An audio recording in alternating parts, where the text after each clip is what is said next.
No, you don't. That's funny. I'm glad we found out our connection.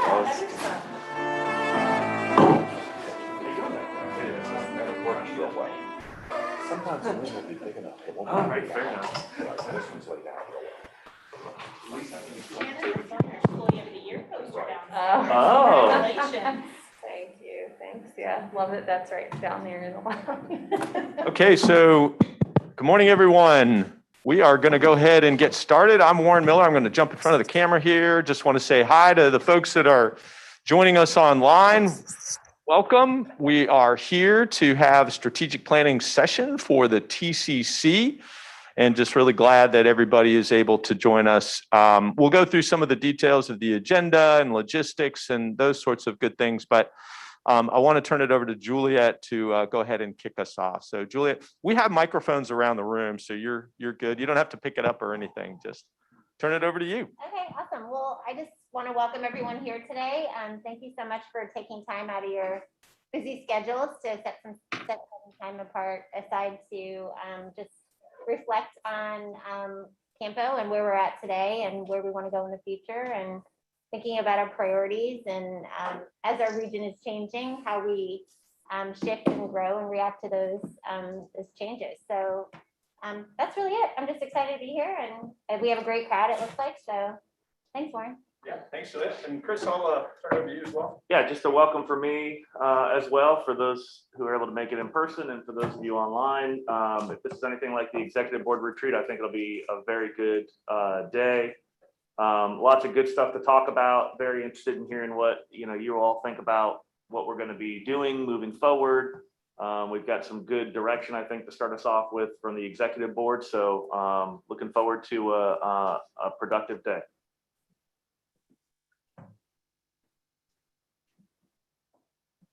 Okay, so just since we're doing this as a hybrid meeting, can you hear me? I can hear you through those mics. Yeah, so we're gonna grab the other mic. I'm gonna just go ahead and stand by this microphone for just a moment here. Mason, do you mind grabbing the other mic? Yeah. So let's go around the room just so folks online know who's here. We started off with Chris, and we'll just go around the room. If you just say who you are, and the microphone will pick you up. You don't have to move it. You're good. Yeah. Hi, David Kielsen, NCDOT Division 5 Planning. Great. Welcome, David. Ben Howell, Town of Clayton. Brandon Jones, NCDOT Division 5. John Hodges Koppel with Triangle J Cobb. Cool Nishwa, Wake County Planning. I'm Juliet Andes, Town of Cary. Shannon Cox, Town of Apex. Shelby Cowell with CAMPO. Alex Rickard with CAMPO. All right, and so let's go online here. I'll just go ahead and call folks. So Tracy, we'll have you kick us off. Go ahead, Tracy. Tracy Stevenson, Town of Fuquay Marina. Great. And Mason, we could just keep, for this purpose, let's just keep the gallery. So we'll come over to Travis. Travis Creighton, Research Triangle Park Foundation. Great, welcome, Travis. Michael Moore. Hey, Michael, can you hear us? All right, Michael. I hear you, but I can't get off of mute. I apologize for that. You're good. We just want to make sure we can hear you. Thanks, Michael. And we'll come over to David. Hey, David. You're talking David Eatman. Yeah, David Eatman, Transit here at City of Raleigh. Yes, David Eatman. I'll be more specific. Thanks, David. Jason Brown. Jason Brown, Town of Knightdale. Hey, welcome, Jason. And come over to Jay Sykes. Jay Sykes, Harnett County. Great. Schamabacher.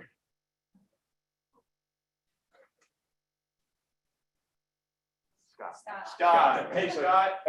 Hey, Scott, you're on mute, so we want to make sure we can hear you. This is a little bit of a technical check here, so you just get yourself off mute if you're not used to working on Zoom. But Scott, can you hear us? You can hear us. All right. Well, we'd love to be able to hear from you. So if you want to be able to talk, you can just take yourself off mute. We'll come over to Danielle. Danielle Kittredge, Town of Morrisville. Hey, Danielle, welcome. Justin. Justin Jorgensen, Granville County. Okay, great. And want to make sure we're getting everyone here. So we'll come over to Matthew Bowling. Matt Poling, Town of Fuquay Varina. Hey, Matt, welcome. Do we get Neil from the Rail Division? Okay, Neil, we can see you're here, but let us know if you're able to jump online. We'll come over to Meredith. Good morning. I'm Meredith Gruber from the town of Rollsville. Welcome, Meredith. And we'll come over to J.K. Collins. Good morning, Jennifer Collins, Division 4. Hey, Jennifer. Just a note to folks, one thing that would be really helpful to me is if you go find your video box, and there are 3 little dots in the upper right-hand corner. And if you click those, you can rename yourself. And that way, I can make sure I get your name right. So you can just rename yourself, and that way everyone will know who's talking. And we'll come over to Dylan. Dylan Brookhouse, Town of Wake Forest. Welcome, Dylan. And we'll come over to Andrew Spalatus. Hey, good morning. Andrew Spiliotis with Town of Nightdale. Okay, great. We'll come over to Emily. Hi, good morning. Emily Chiampati, Town of Holly Springs. Morning, Emily. And we'll come over to Michael Frangos. Mike Frangos, City of Creedmoor. Hey, welcome, Mike. Jay Hikes. I guess go Triangle. Good morning. All right, you sure? All right, welcome, Jay. Eric Lamb. Good morning, Eric Lamb, City of Raleigh. Good morning, Eric. And then we'll come over, I think, did we get Michelle already? Michelle Spiegel. Michelle, can you hear us? All right, and I think, Jason, did we get you? Jason Myers from City of Raleigh? Nope, not yet. Jason Meyer, City of Raleigh. Okay, did we miss anyone? Yes, hello, Michelle Stiegel, Town of Morrisville. Oh, thanks, Michelle. Okay, we have Jason. Anyone else that I did not reach out to that we did not hear from? Okay, well, just a couple of logistical issues. So doing a hybrid session can be a little bit different, but we want to make sure that the folks that are online are able to fully participate. Town of Apex, Shannon and her team have just done a really awesome job. Shannon, thank you so much for hosting this and just setting all the technical side of this. We just really appreciate it. So we've got a really nice setup here, and we want to make sure that that everybody's able to participate. For folks that are online, if you do want to make a comment, since we do have a pretty large number that are online, just go ahead and type Q in the chat. So type Q in the chat. That way we know you want to jump into the conversation, and we can get you. So just go to the chat, type Q. Also want to introduce Mason Chambly from our team. Mason is going to be managing the whiteboard here, and also Emily Wilson, who's in the back, who's going to be here and also managing the Zoom online. So our team at MountWorks, if you're having any technical issues, just reach out to either Mason or Emily, and we'll be sure to help you out. If you're having any trouble with audio or your sound, or if there's something you can't see, just let us know.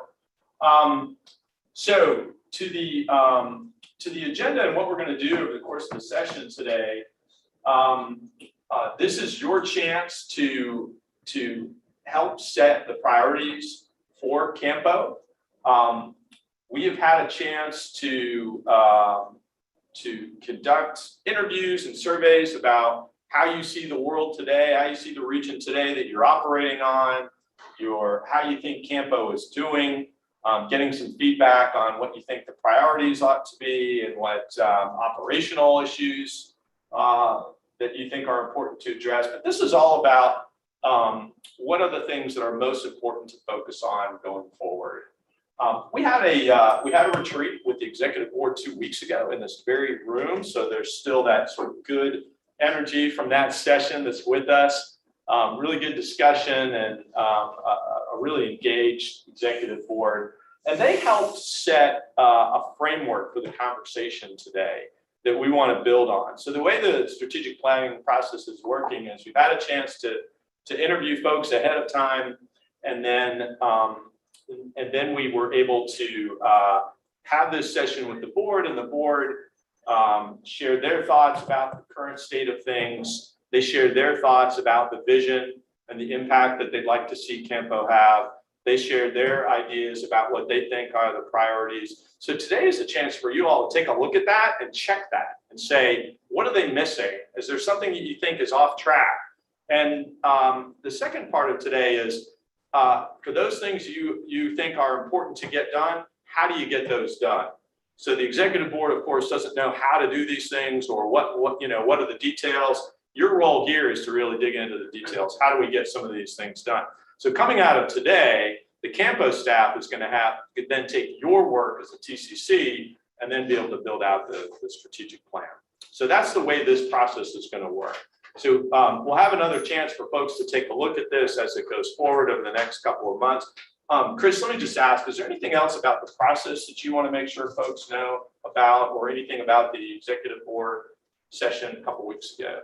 No, I think you covered it pretty well. I would only add, I think there was a lot of excitement and enthusiasm about some of the things we're going to talk about today. A couple of challenging things to kind of figure out, and we're really looking forward to hearing what you guys think about how to sort of put the meat on the bones of some of these things. Yeah. Okay, so we're going to go ahead and we're going to jump right in it. I just want to review the agenda here. And we're going to start by giving you a chance to review what we're calling the landscape assessment, which is essentially how you all believe CAMPO is doing internally, what strengths are, and what are some potential things that you might want to flag for future opportunities. And also how you see the region, how you see the transportation trends, the mobility trends, and give you a chance to see what came out of the interviews and surveys, and just see what's missing or what you would add to that. So that's the first thing, which is, where are we today, internally and externally? Then we're going to give you a chance to review the vision, and then the priorities that came out of the executive board decision. And then for those priorities, we're going to do some action planning, some game planning. Then we're going to come back a little bit later on and focus in on operational issues. How can you make things work better as a TCC? How can you and the TCT and the executive board better support each other? So those kinds of operational issues. And then we're going to wrap up with just some other information that we want to make sure folks know about, just in terms of going forward.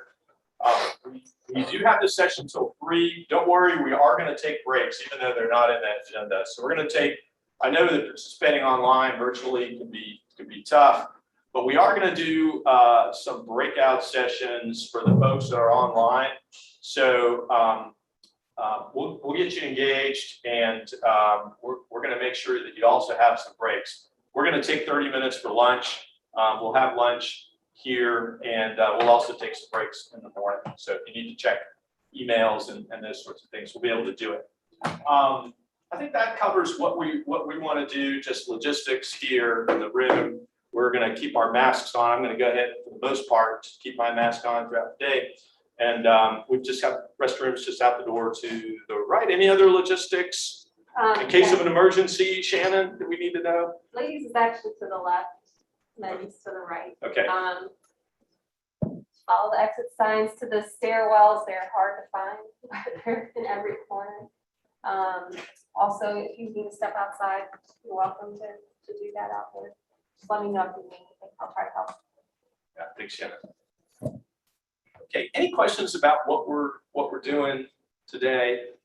We also, just for the folks online, we've got another participant who has joined us. You want to say hello? Tim Barton with Wake. Hey, Tim. All the signs to the stairwells, they're hard to find. All right. Okay. All right. So what we're going to do now is we are going to have you, the folks that are in the room, we're going to have you pair up in groups of 3.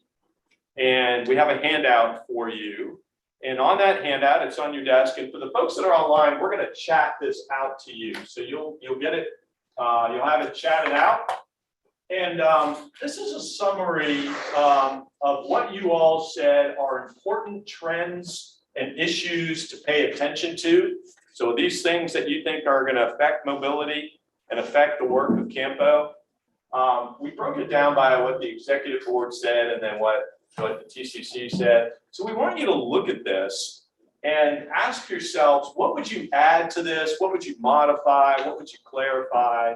So we want you to we want to check this to see if there's something missing, and then just capture any takeaways that you have, things that you think are important that for CAMPO to be thinking about as you set your future direction. The other thing that we're gonna have you look at is CAMPO's strengths. Overall, when we asked you all and executive board about CAMPO, it was very, very positive in terms of how you're working and the strengths that you have as a group of folks working together. We want to check this. What's missing? What would you add?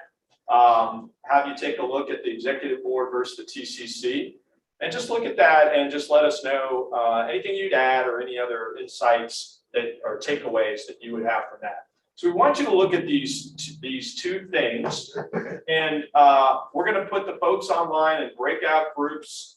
And for the online folks, we're going to also chat out a Google slide for you for this exercise. So we'd like one person to be the scribe, and all you have to do is click on the Google slide, open it up, and share your screen, and that'll help make sure that we capture the conversation.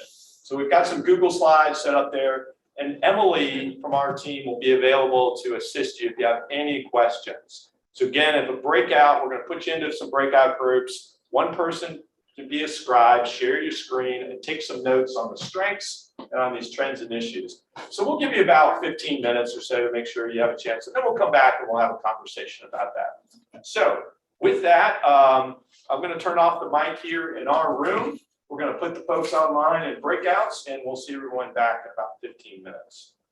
Okay. So what we are.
Double check. Do you need any help, Emily? No, I should be good in just a second. I've got to get one more room started. So they might need a little bit extra time.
Hey there, Jeff.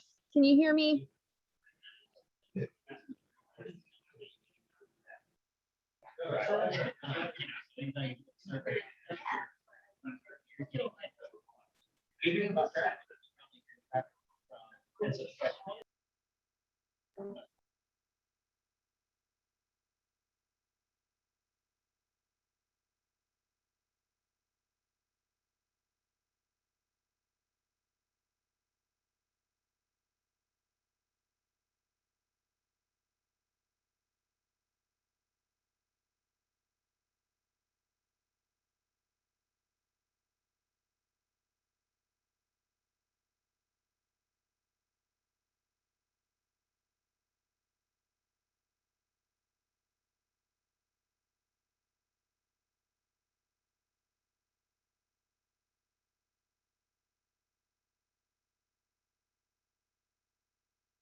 No.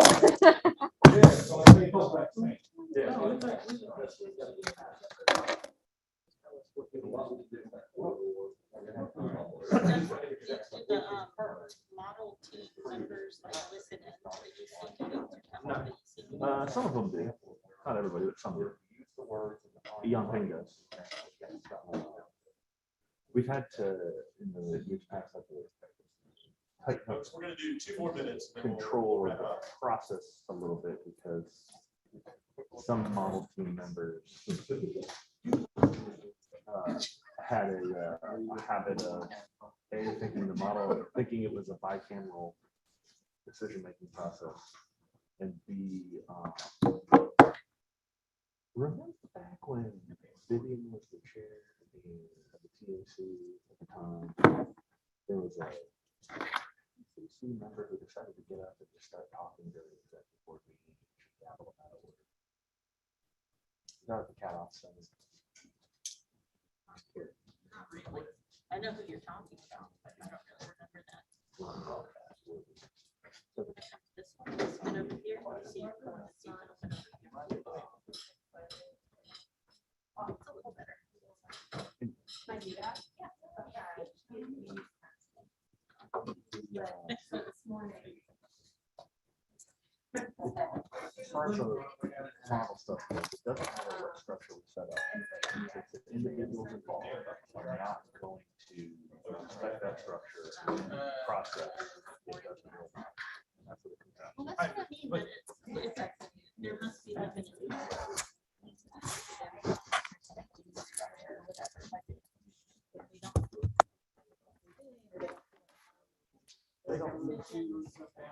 We take for granted that everybody that's involved in this has the same understanding of the structure from back in the 90s or whenever it was set up. I guarantee you that the modeler who replaced Joe Shrippa, I guarantee you nobody has ever told her what her role is in relation to yeah. So she's just like, all right, what do I need to do? And I was like, well, now I gotta go find some task that she maybe can work on, which is kind of a big waste of my time and hers. I don't actually need you to do what I need you to do. Contribute. Yeah, but Because you're a smart person who knows how things work and will tell you why we're doing this and how we're doing it. I think that's what we're trying to get to. I have to stay on top of, yeah. And 6th grade was tough for him. You try it. Once he got back to school, it was I didn't That's a good point. I think it is too. for my older son, but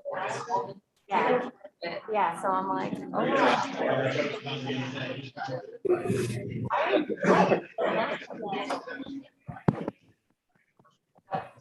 One is testing.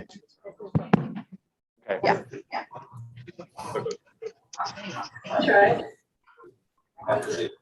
Okay, so we're going to go ahead and share the screen here. So we're seeing the room control. Welcome back, folks that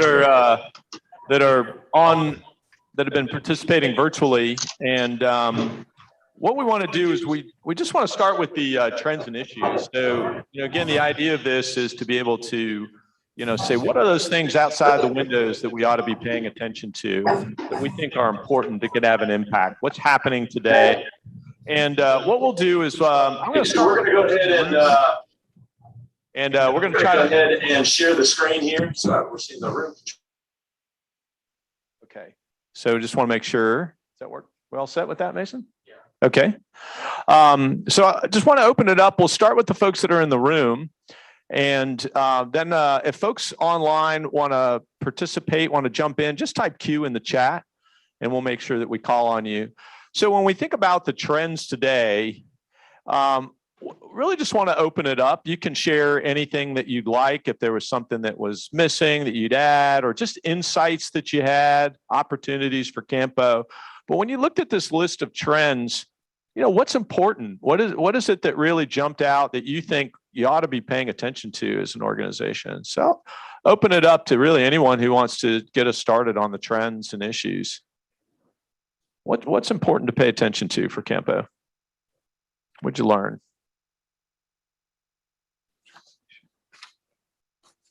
I'll start, I guess. All right. So one of the trends and issues we were talking about was just thinking about the overall makeup of CAMPO and all the different jurisdictions and what their priorities are, how we address kind of the needs of the present day while still being visionary. And an example we used was like transit. Obviously transit means different things to different communities, and how do we make sure that everyone's feeling included in the conversation. And yeah, so that's kind of where we were at. And then So Julia, it's like a tension, right? How do you manage all these diverse needs while still being visionary? Yeah, transit is obviously like an important, a huge focus if you look at the trends and issues and, different mobility choices. But all the different communities in CAMPO are at different places with that right now. So how do we address the needs of some of those, smaller kind of outlier communities where those may not be, as big a part of the conversation or needs right now? How do we make sure that they feel like they're still, engaged and along for the ride with that? Yeah. And then just another kind of issue that came up for us is, and I've noticed it in the TCC meetings, it tends to be a lot of the same voices in the room. We have a huge, usually I look on the sidebar, we have, anywhere from 50 to 70 people that tune in for our meeting. But the conversation seems to be among a very small select people. So I'm always curious, what are other people thinking? Are they, so just making sure that we hear from, everybody, and we're addressing, concerns, issues, thoughts that everyone may have. So I would love to hear more voices as part of the conversation moving forward. Yeah, good. Yeah, open it up. Other things from the trends and issues, again, kind of externally focused that you think are important to pay attention to. And again, if anyone online wants to jump in on this, just go ahead and type Q in the chat. We'll make sure we get you. Other folks. What else?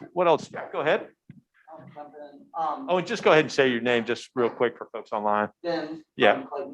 A few things that we talked about. One, an issue I think that's going to become bigger and bigger is just the NCDOT funding concerns and project delays, and continuing to figure out how to work as a region on that and through that issue, especially for a lot of us that are seeing, what are major secondary road projects for us now being pushed out or unfunded.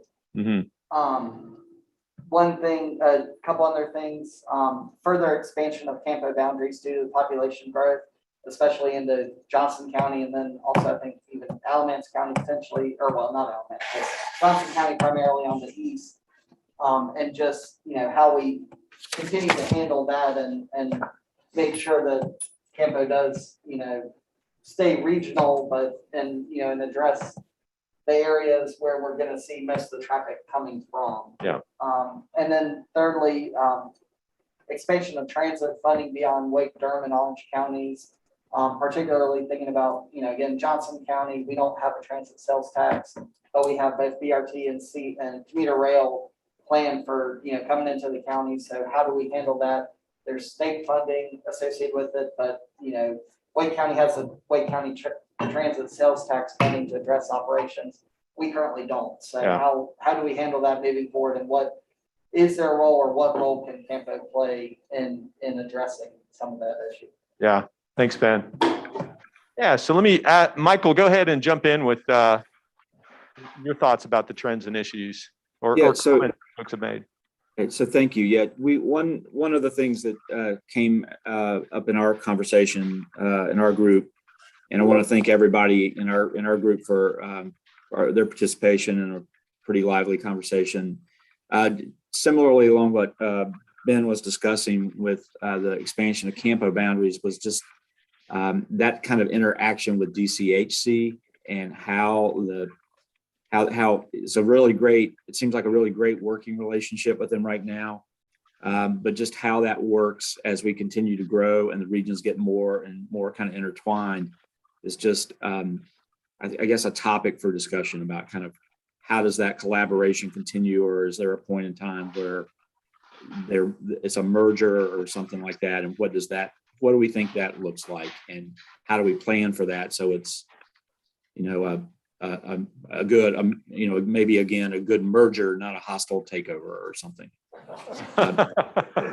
So that's just was a point of conversation. One other thing that throw out there, and we kind of talked about this a little bit, but we kind of came back around to it in a kind of backhanded way, was affordability. We were talking about just our mutual issues with attracting staffing and recruiting, and you have it there as a bullet about how affordability and cost of living affects the travel patterns. It also affects who gets to, who works and participates in our community. So how do we manage affordability so that we can include everybody? And, I'll just use an example. I've got staff that are frontline staff that drive an hour every day from Tarboro to get to work. And that's not including everybody, and it makes it really tough to recruit and to get people in here and, to work in our communities and to be part of the community. So that's an issue. I think it's an area for, just for focus, because I think it's a real threat for all of us in the community. So, yeah, thanks. Michael, that was a lively conversation with the executive board, transportation and land use planning, something that we're going to talk about a little bit more, and sort of what might CAMPO be able to do? What kind of role could you have? Yeah, this is Neil Perry with the Rail Division. I think a trend that COVID has highlighted and maybe given us a little bit of a peek into the future is commuter patterns. And you guys touched on this with some of the other comments. Maybe the commuter pattern is going to change in the future, and possibly permanently, with more people working remotely and more freight utilizing our most important transportation corridors, especially with regional distribution hubs opening, literally every single month in different areas right outside the, MPOs and whatnot, and big city borders. So, we've always, for my entire 20+ year career, we've always been worried about peak hour traffic and getting commuters to and from home to work. Well, maybe we have to consider in the future the possibility that, commuter peak hour traffic maybe won't be the biggest issue. Maybe it's more about linking the supply chain and freight and intermodal facilities. So that's my 2 cents. Thanks, Neil. Other comments or reactions to the trends and issues? Again, if folks online want to jump in, just type in Q and we'll make sure we hear you. Anything else from this? Oh yeah, go ahead.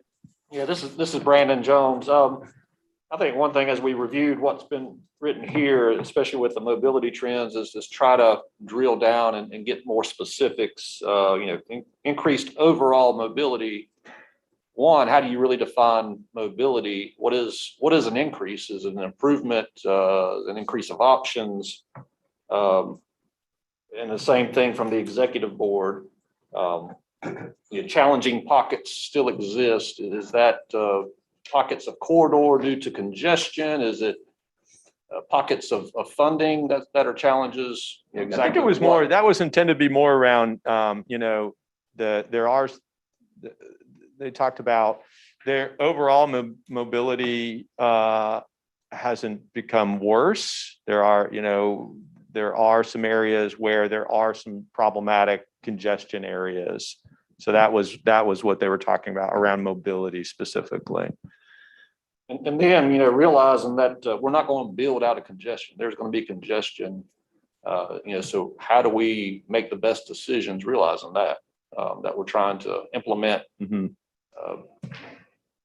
pieces of the overall network plan for transportation through different projects. Good, thank you. We got a question or a comment from Jason. Go ahead, Jason. Yeah, one of the things that I see as being maybe a trend or maybe more of an issue, and it's hard for me to be confident because I'm relatively new to the region, but it seems to me that there's a little bit of starting of a breakdown of some of the consensus of what we're trying to optimize our system for. And I do think that the peak hour comment that Brandon made is a part of that. I agree with that completely. But maybe a focus on safety and reducing the impacts to the environment and to people's lives are becoming more important to many stakeholders in the region. But in maybe the awareness of some of those issues is growing in a way that CAMPO didn't have to deal with or didn't really think about in 5 or 10 or 15 years ago. Thanks, Jason. I've got another, Eric, go ahead and jump in, Eric Lamb. No, Jason made a great point, and I want to emphasize this very, very clearly, that right now, the way the STI is structured, it only gives credence to capacity improving projects. And there's a lot of opportunities out there, y'all, for safety improvements, and the STI is stacked against that. And I think, as Brandon's right, we're not going to build our way out of congestion. So why are we trying to make perfect the enemy of good in some of these projects? The Crabtree Valley project is collapsing under its own weight because we're trying to hit an unattainable level of service D for the solutions we come up with out there, when we can do some significant safety improvements and some capacity improvements that definitely improve things out there. So there's a huge disconnect, is what I'm pointing out, between the way that we've structured the policies and the funding priorities with what we actually need. So Eric, so when you take that to what can CAMPO do, or opportunities for CAMPO, do you want to just say a little bit more about what that might mean for CAMPO specifically? I think CAMPO has the opportunity to pull together the other MPOs, just like on any other policy issue, and get some traction at the legislature and get some changes made. Good. Respond to something, because I agree with Eric. I think that there might be an opportunity for CAMPO to think more about how to game the system is maybe a poor word choice, but things that are a part of our system, we need to think more carefully about how we optimize our planning given the STI law or other state factors. And not necessarily just kind of limit our view of what we can influence, but maybe have to be a little bit more creative about that. Thanks, Jason. Let me ask John to jump in here. John, go ahead. I think what Jason meant by gaming the system was optimize opportunity, right? That was the phrase you were looking for, right? Thanks, John. But I wanted to kind of follow up on kind of what I was hearing there and what was listed on a couple of the bullets under mobility trends. So I think we hear over and over about wanting to provide choices, wanting to integrate modes, wanting to serve multiple values. So not just, doing better about congestion, but also with safety, et cetera. And so this is increasing the complexity of what we're trying to do. And as Eric noted, it doesn't fit neatly within the way our decision-making framework is, whether it's STI or something, where our systems are designed to do things that are silent. not things that are trying to pull a lot of things together and integrate them. Yeah. And so I do think CAMPO has a role there. I'm not sure exactly how it is, but if those are the three the three categories that we're trying to move the needle on. Say those categories again. Choice, more choices. So I think modal choices, integrating those modal choices and not dealing with them separately, and making sure that the decisions we make serve multiple values, aren't just, say, congestion oriented or aren't just safety oriented, right? Mm-hmm. But here's how all those things we say we want fit together, that integrator approach. I think, and I agree with, I forget who said it, is that CAMPO is not going to be able to move the needle all by itself. It's how do we build partnerships with, especially the other larger MPO regions, so Charlotte, Triad, but I think are all trying to deal with this, but also NCDOT, right? We now have an integrated mobility division, right? There's a place that is designed to help look at these things. How do we work with them, support them to do it? So I'm really intrigued with the conversation. I think we were seeing that as well. And because it's more complex, the other thing, Brandon mentioned this, that we talked a lot about, is we're not real good about being clear and direct and straightforward in what it is we're trying to do. We use vague language, right? Improvements, enhancements. Can you give mobility. can you give an example of that, John? Sorry to interrupt. Yeah, and so there's almost an incentive to be vague and kick the tough decisions down the pipe, down the road a little bit. But you're still going to come up with those conflicts. And so how can we be clear and direct with what we're trying to achieve right from the get-go, so that we don't then come back 2 or 3 years later and say, wait a minute, that's not what this party meant by that. Oh, well, that's what this party meant by. How do we go ahead and be bold and say, here's what our expectations are. Let's all agree that we have to serve these expectations as we go through a very long process. Mm-hmm. That makes sense? Yeah. John, are you talking mainly about the project development process once we have something, or even more broadly? Mostly that, because project development is where the rubber or the steel hits the road or the rail or whatever you want to call it. And at least my experience has been that when we first set purpose and need, for example, or project descriptions, there's a lot of incentive to be vague, right? Because if you're vague, then anything you do, you don't have to go back and redefine you can easily say this serves my purpose and need, right? If my purpose and need is to enhance mobility, then almost anything I do will enhance mobility. But if my purpose and need says, I want to make sure there's choice of modes, that it's, if it's more direct, then I think there's less likelihood that we'll have arguments down the road.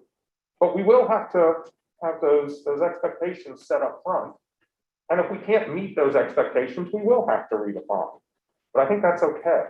I think it's okay to have to come back and change if that's where, for fiscal reasons or environmental reasons or whatever reasons, we have to redefine.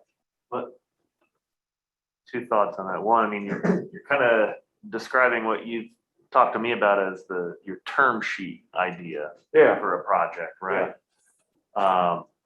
And then I think the second thing is an observation with something on the end of it, I guess.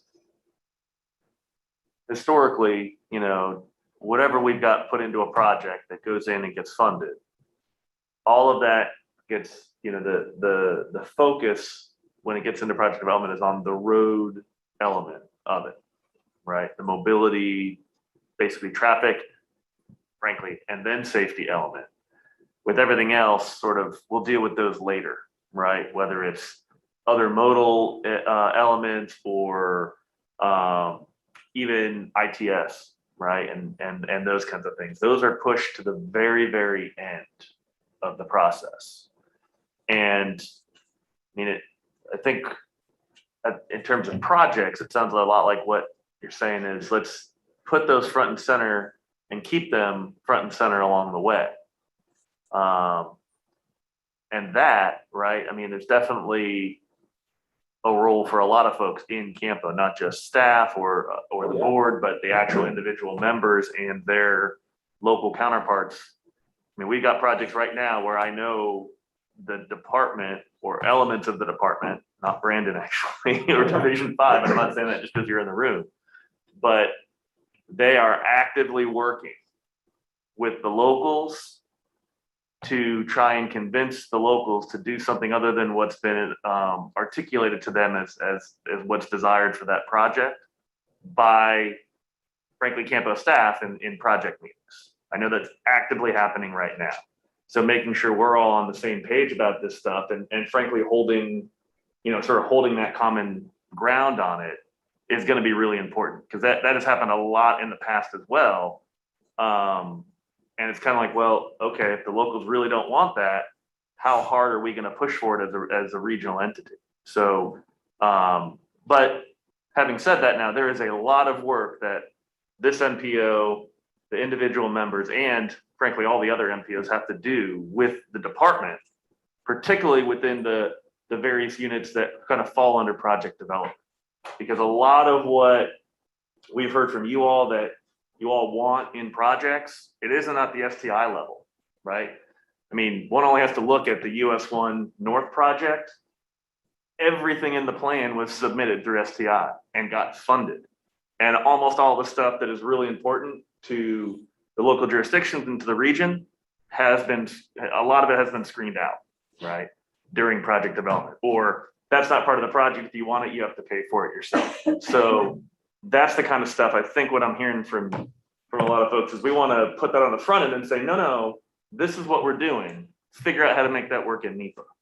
Does that capture, John? It does.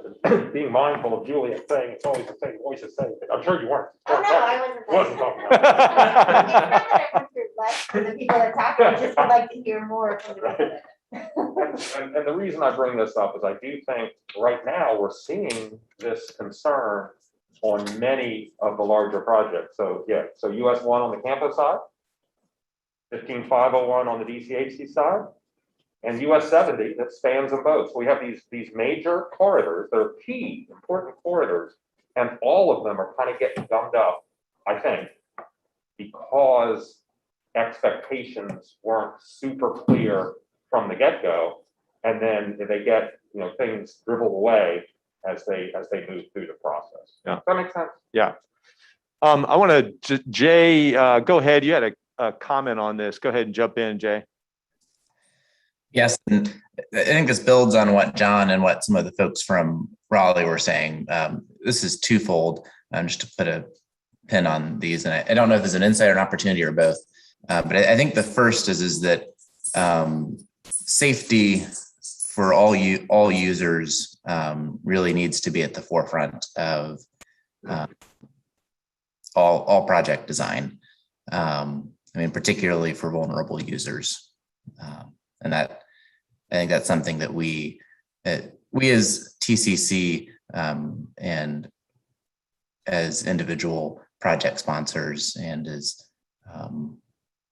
partners with NCDOT, just something we need to stay focused front and center, and making sure that it's something that we've heard is an important comment through the MTP process. It's something we know that is important in each of our projects. And the second is, I think this is an insight, and I think there's also an opportunity to address it, and that is ensuring that our program of projects ensures affordable access.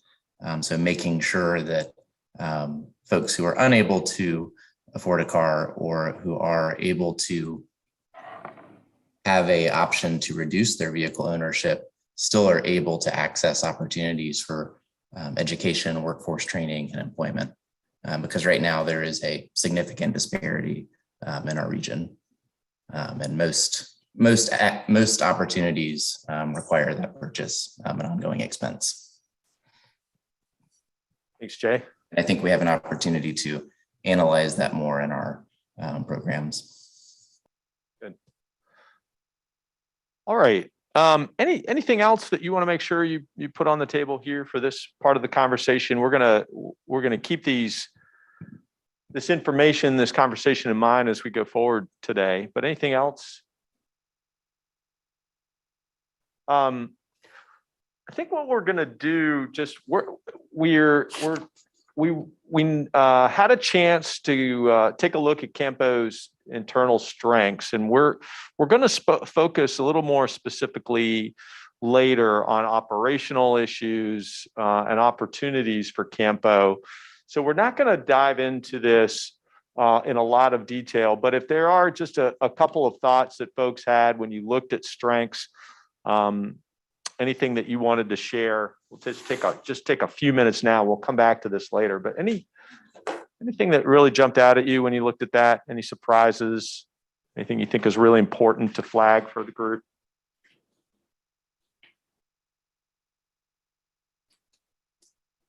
John, go ahead. No surprises, but I forget who said this, but somebody said, things move at the speed of trust, right? And just getting to sit in a lot of different groups across the region. There's clearly a huge level of trust between the board, the TCC, and the staff.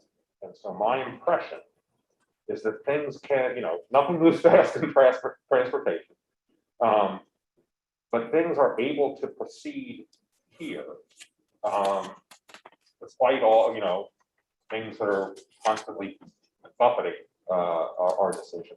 Things are able to proceed here much better than in many other places. And I think that's because of the trust, because you're not having to circle back and double check what the staff is doing or what the TCC is recommending or was the board's views accurately reflected and acted on. So I think that's huge and shouldn't be discounted.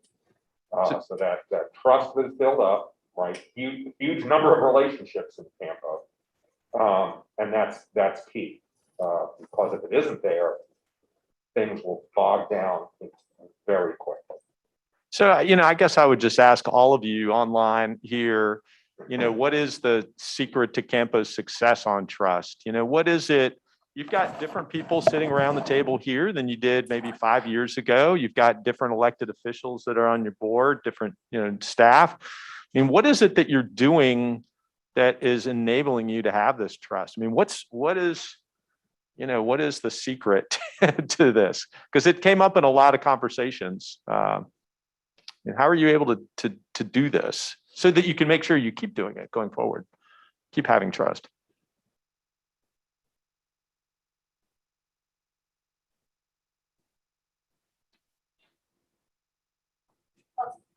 Yeah, go ahead. I guess I'd say two things. I think having very skilled people. I think we have both within CAMPO staff as well as our, municipalities that participate. We have people who can do their job well. So that's a big part of trust. And then I think one thing that came up in our group for CAMPO staff, y'all are very responsive. I mean, you have so many people to respond to and questions all the time. I'm just always impressed with the responsiveness and thorough answers and follow up that helps with trust. Yeah. Yeah, I was just going to reiterate what Shannon said. I mean, I think the common thread through all of what John said is the CAMPO staff. I think, they're leaders in our region and really in the state. I mean, and, beyond that, I mean, with the Black program, their presence at conferences, I mean, they're kind of being recognized as experts in the field. And I think they do they're so consistent in their approach. You guys recognize when we're not ready to make a decision and more work needs to be done instead of pushing us to do so. Like recently when we had another meeting on, you guys facilitated that really well. And they just do a really good job of bringing people together, making sure everyone's kind of comfortable moving forward. And so I give it back to the staff. I think they really do excel in that. So. Yeah. Michael, did you want to jump in?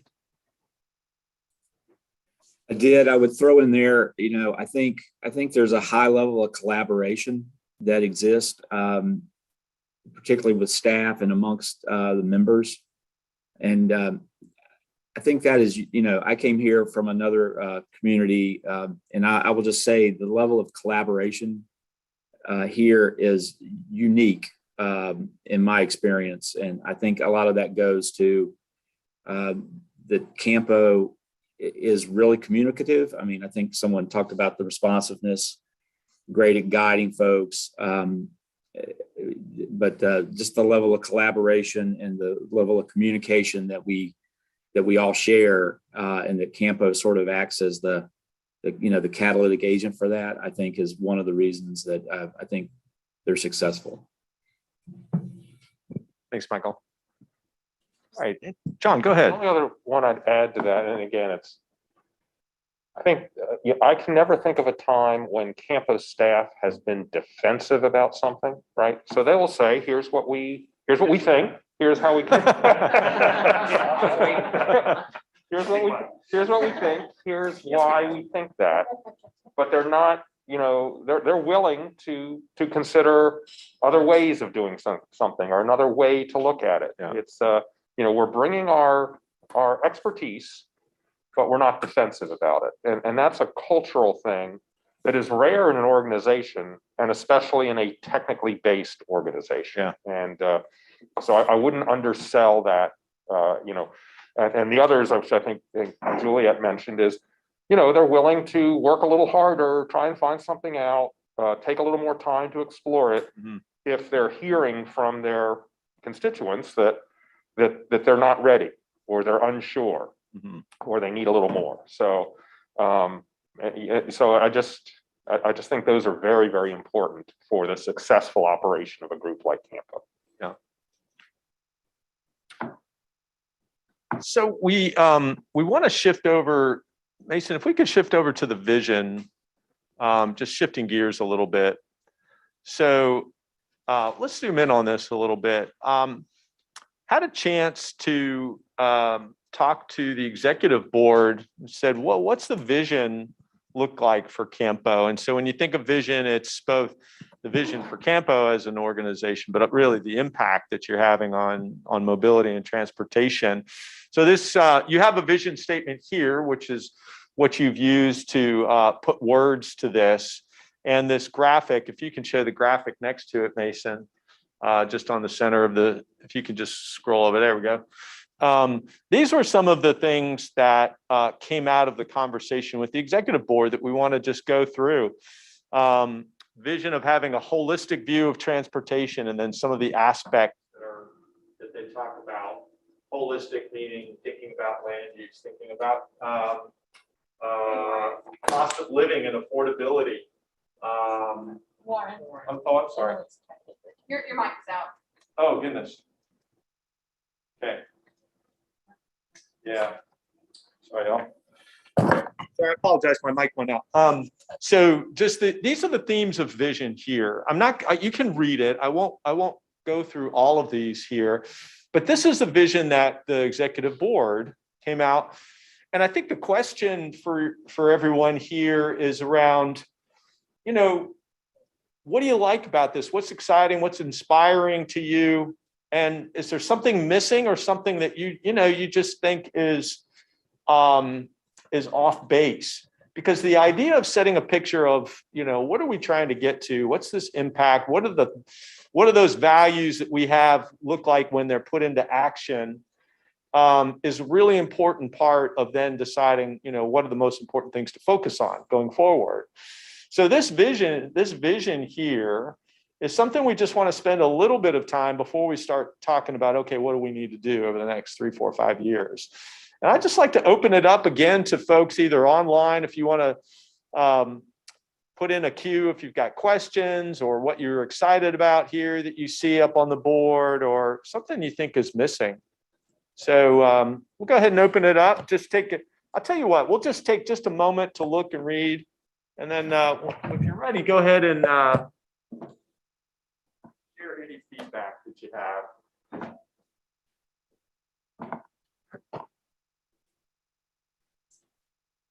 you zoom in a little bit more on Yeah. Yeah, I was like. And if you want to get up and move closer to it. that? I don't want to do that.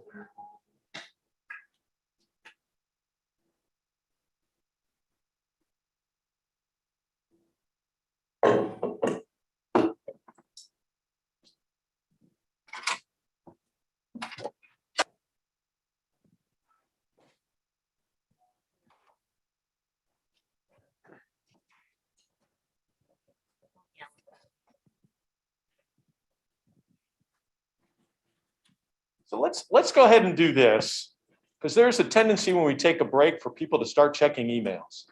So let's go ahead and just open it up. How does this vision look to you? Does this look on track? This is what your executive board said. This is our vision. This is our aspirations. Does this look on track?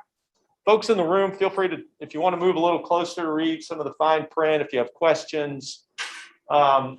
Is there something you really see here? You're like, I'm excited about that, or maybe I'm not quite sure if something's missing here.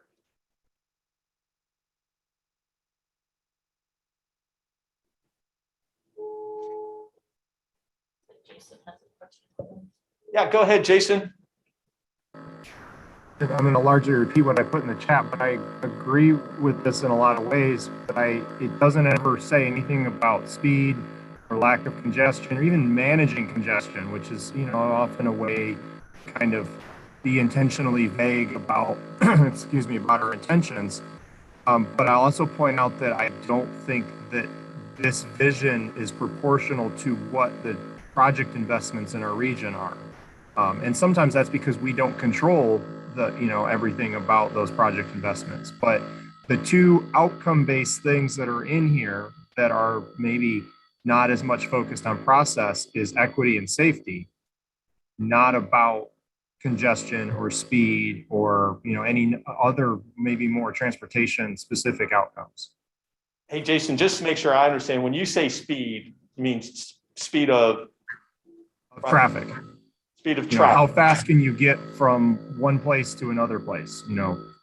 All right. Whether that's compared to free flow or increasing free flow traffic speed. One way that that's often worded in something like this is to increase mobility, the ability to move from point A to point B, which might be a different thing than increase access, which is the ability to get to, access things.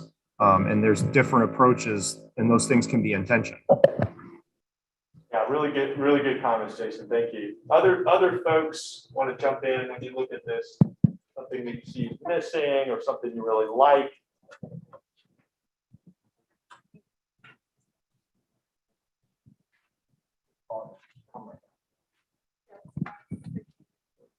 John, go ahead. So this looks primarily like a vision of what we do, which is important. And maybe that's all we want to look at is here's our vision for what we do. Jason just mentioned a piece where there's then the vision of the lenses through which we decide what to do. So equity is certainly one. Sustainability, I think, is another. So it's not that you do different things, it's that you choose to invest differently depending on the lens you look through. And then the third piece of that is how you do it. And so I think it was Michael Moore that mentioned, how do you work better with DCHC MPO, or is there a different structure so that the things, when you decide what you do and the lens through which you decide what to do, you also then are you're optimizing how you do it. And the only reason I bring that one up is, DCHC right now is in a very big transition time, right? And they're actually doing a governance study. And so to the degree that relationship with the MPO on the other side of the triangle can be influenced or focused on, now would be the time to do it. So that's sort of a short term.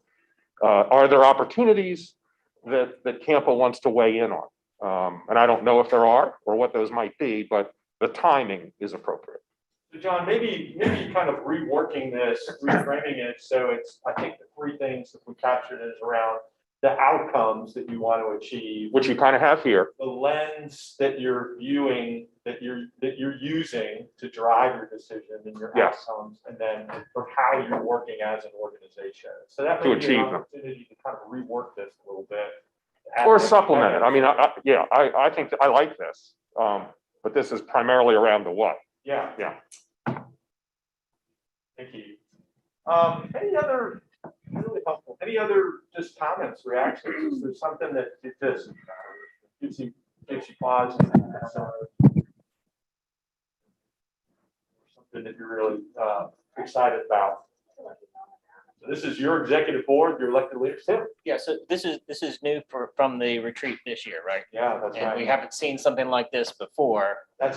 Yeah, you have a vision statement, and so this is, a conversation that could then impact what that vision statement ultimately. Right, and I think that the biggest thing for me, and it echoes a lot of the other points of it, is that this is pushing us in different directions, and I think there's some intentionality behind that, but there's going to need to be some deliberateness as to what we do with it as well. So I don't think that, at some point this is because there's so many things on here that are, the existing buzzwords, it's hard to disagree with it, but it's going to be interesting to see how we operationalize it. What do you see that says this is pushing us maybe in a different direction? What jumps out at you, Tim? I mean, some of we know that we've got the new aspects of the equity aspect that's really quite reasonably come up in the past year or so. That's probably something we should have been paying more attention to anyway. We've touched base on what we mean by safety, which may have a relationship there, and then the technology specifically as it relates to some of what that's going to do as far as COVID impacts and whatnot. I think that's where I would see these things, some of these, and then trying to figure out what those things that I think are the new additives. Yeah, it's very easy to add them and then, forget about them. The question is, are we going to add them and then try to figure out how do we change because we added them? Yeah, that's great. Yeah, I think I would just add to that. For me, being forward thinking doesn't always mean adding new things. It can also mean pausing, looking at what we're doing right now, making sure those are still our priorities, being nimble and more adaptive in the way that we operate. So, are we doing some things now because they've always been done that way, or are they still important? Or should we put those aside to make space for some of the new things that we should be focusing on? So I think just, taking a second and looking at everything that CAMPO does, because we are adding new stuff all the time and we can't do it all, right? Yeah. So what are we doing that's less important now that can maybe be pushed to the side to make space for something else? So just thinking differently about what we're doing and why we're doing it. Yeah. And making sure, if we have zombie things that we just do because they've always been done, well, let's maybe not do those anymore. So. Yeah, thanks, Julia. Chris? Tim and Juliet, I think it kind of tees up three things. Hopefully I remember all three of them. One, we heard a lot of the same sort of general comments, I think, about when we got to this with the executive board of, being innovative or forward thinking doesn't necessarily mean additive. There is the old adage, if it ain't broke, don't fix it. But it's also just because you've done something one way for a long time, if it still makes sense to do it that way, then go ahead. But if there's a newer, better way to do it, right, or more appropriate way to do it, for sure. Because we'll talk more about this, I think, later. Yeah. But even one more thing that you want to add to what we do means more resources at this point. And we'll talk about resource availability more, but also think about these things and how it isn't necessarily CAMPO as an entity, the staff or the TCC or the executive board. It's you're all local jurisdictions. A lot of this stuff that you're seeing on here, there's as much that will need that local level of doing things differently or additional things or new things. As there is for us as a region or CAMPO as an actual agency. If you think about that top one there, just as one example, safety. It wasn't that long ago that we were all, almost 100%.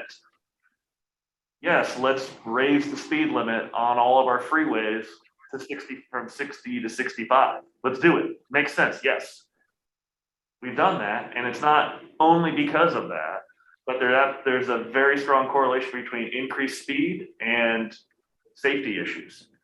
And so now we're seeing, and you'll all see after the holidays, we're dealing with our federally required safety targets again, and they're still not going in the right direction.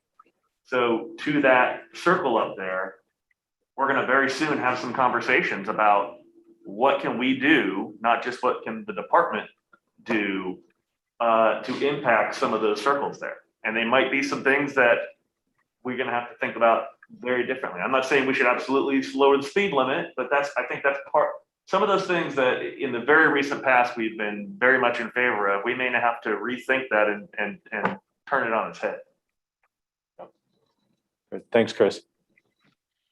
Yeah, this is Neil. One of the things I wanted to just say to the group is that, and it involves the cost of living and affordability topic.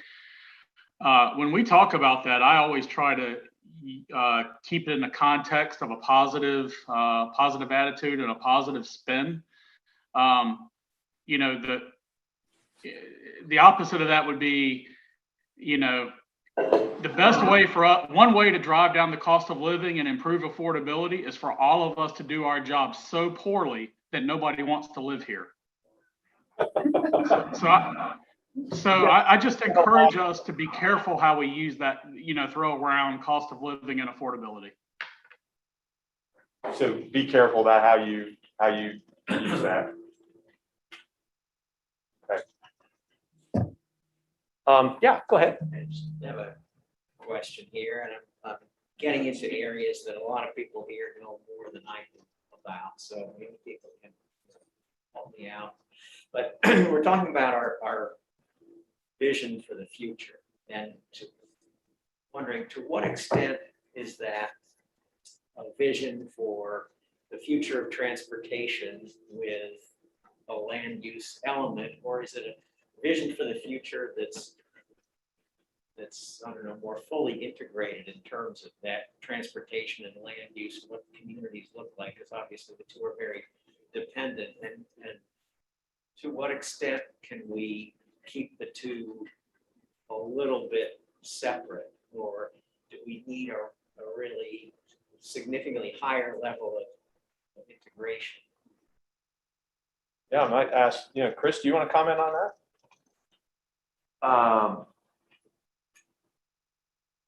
Yeah, I think there needs to be a higher level of integration, right? And exactly what that looks like, I think that was, you know, that's something that was definitely discussed 2 weeks ago, and how I think that's definitely a topic we need to dive into more on. What does that end up looking like? I know Alex and Shelby and I have had some discussions since the executive board retreat and have some ideas. But as I've told them and Warren, I want to kind of hold off on those until we hear from you all a little bit, and see if they're anywhere near in alignment or, you know, if you guys are thinking something totally different. Trying very much for us not to be driving this conversation too much, and let you guys kind of tell us what's on your minds, and then we can figure out how to make it work. Yeah. Very good. John? Of course, talking about integrating, you know, land use and transportation warms the cockles of my heart. But I think what, and MPO and the local governments can have a real role in helping understand, so that, you know, the decisions, right, the authority to make decisions is not going to fundamentally change. And so, you know, the rule of thumb, which I think makes sense, is that, you know, the things that most influence how we travel are land use and pricing, right? So CAMPO is involved with transportation and how we travel. They're not directly involved with land use, and they're not directly involved with pricing, things like transit fares, read the editorial in the NNO today, or parking fare or parking charges, right? But the elected officials who sit around the MPO table and then go sit around the zoning table in their local land use decisions and determine what they charge for parking downtown, They're the same people, right? But they're exercising their authority in different settings. And I think there's a huge role that we all can play in helping them understand how the item on the agenda about setting parking charges and the item on the agenda about that land use decision, and then the item on the agenda about what to invest in transit or roads are all directly influencing one another. And their decisions on whether to float an affordable housing bond, right? All those things can play together. It's hard to figure out how they relate, but we all can play a role in helping make those decisions better for them, to integrate the decisions, even though the authority is still always going to be, sitting in those separate places. So, I think there's some real opportunity here. And I think both this MPO and quite frankly, the DCHC MPO, the elected officials have said, please help us do this better. They're actually asking us to do it. So let's let's make that a priority, because I think the timing is right for figuring that kind of stuff out. Yeah, and I will say that this conversation is one of the topics we're going to have you dive into a little bit later, so we can get into it more. But go ahead. Yeah, I guess what thing I'm struggling with is all these things in the circle seem to be kind of straddling the line between a vision, a goal, and an objective, and they're kind of like all over the place. So for me, I mean, I would like to see a more hierarchical version of this, where you have a vision for the future in a statement, or that's more defined or even vague, but then you have your goals and then ensuing objectives to get there, kind of like what John's talking about. Because right now, I mean, these are just things that exist in a nebulous area, right? Like, but how are we going to get this? How are we going to have intentional focus? How are we going to focus on equity or safety? For me, they're just kind of things that were thrown out there, but they don't seem very cohesive or collective. And we're talking about, all right, how do we do all these things? Well, I think that's the point of this exercise. Yeah.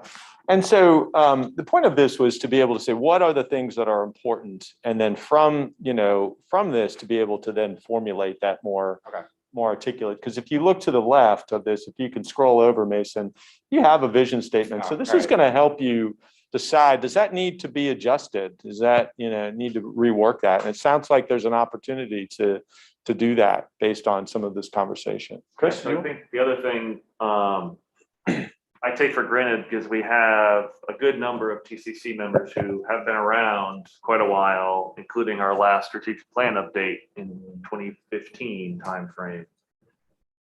So just so you understand, I think where we're at the end of this, we're gonna have a document, right? Our strategic plan is gonna be updated. There's gonna be focus areas. And within those focus areas, there's gonna be ultimately short, mid, and long-term to-dos, right? And we'll then take those each year, when we sit down and work on the UPWP and our budget for the next year, we'll look at those and see how can we integrate those things to accomplish that.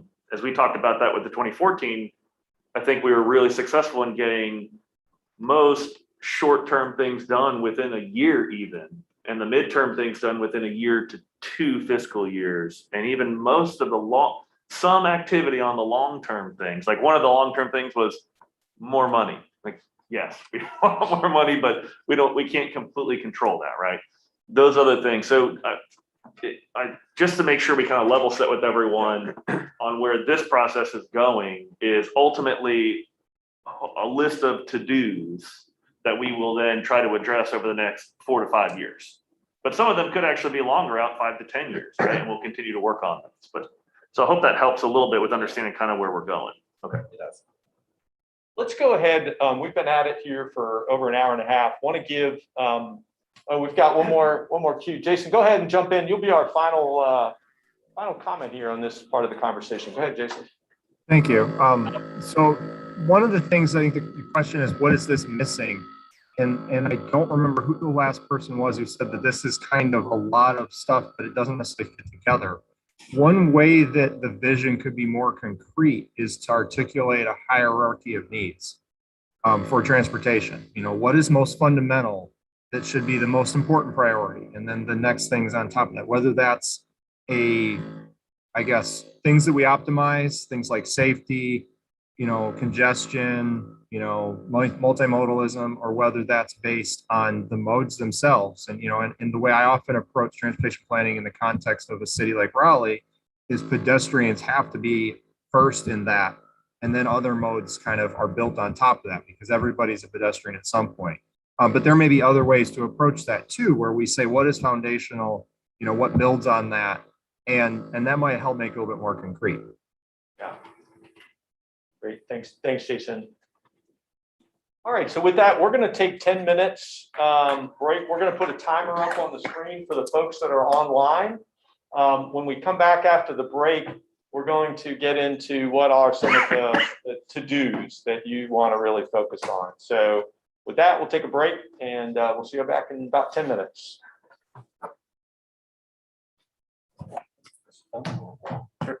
Yeah, I just keep using this. They were working on it. Communicate with you real well.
Well, it's funny, I was at a ULI meeting earlier this week that they did at the NC History Museum. They have a big Blackbeard exhibit, and my 3-year-old grandson is all into pirates. He was a pirate.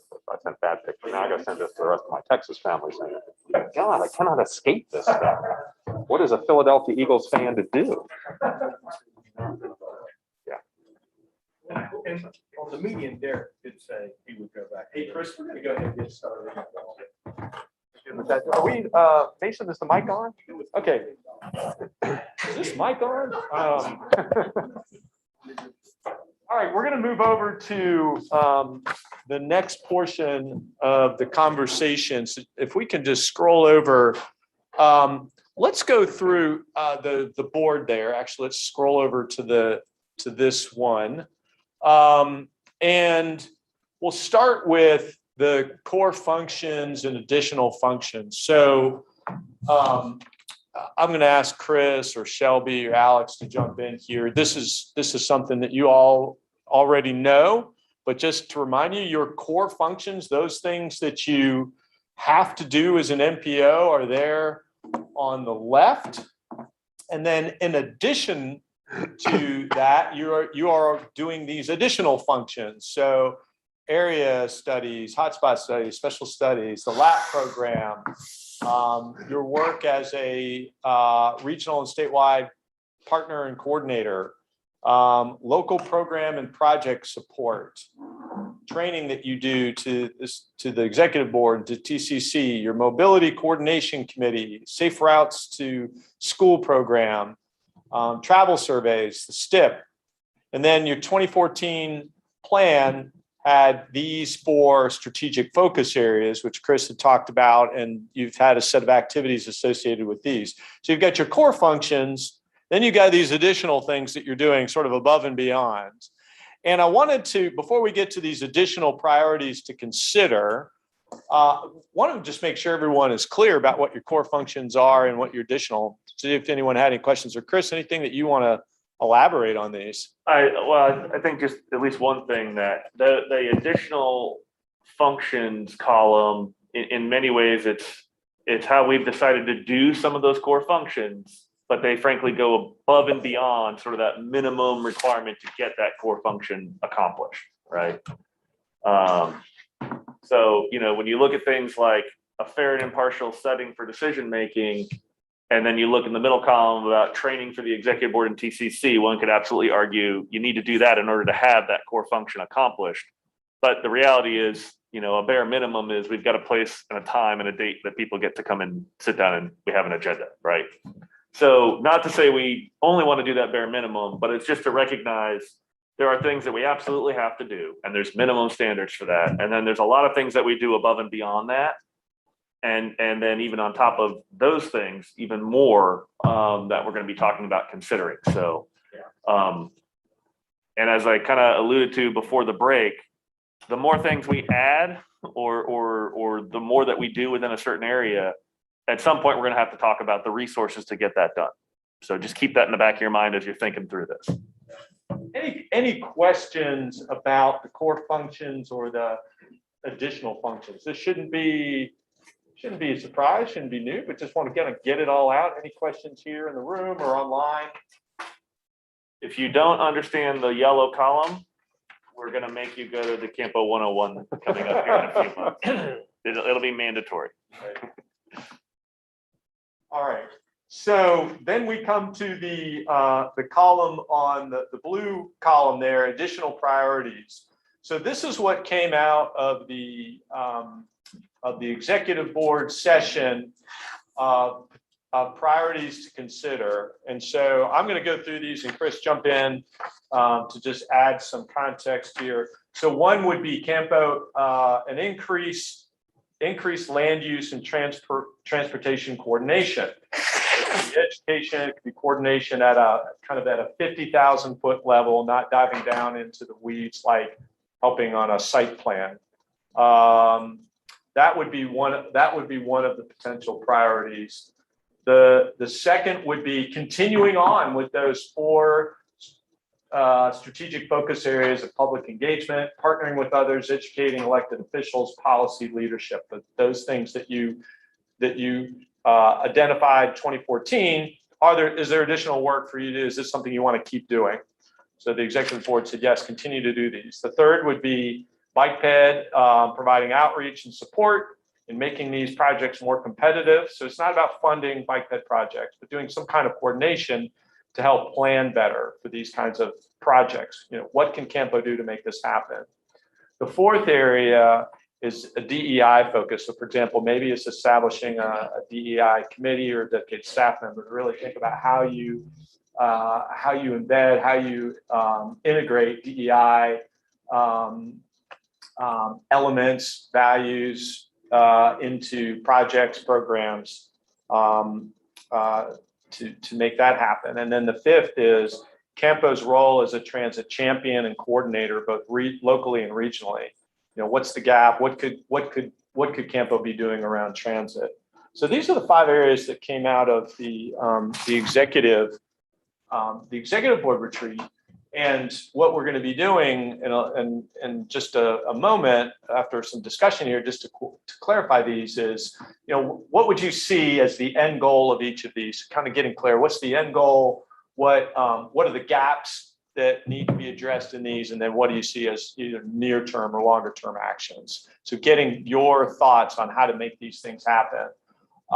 Chris, anything that you wanted to just clarify in these priorities that were identified? No, maybe just emphasize that second one there. I think what we heard from the executive board is that they want to continue with those focus areas. And I think one of the challenges for us is any new stuff now, is it a new focus area or is it, you know, adding it in or modifying one of those existing focus areas? Yeah. Just want to open up, see if anyone has questions. John?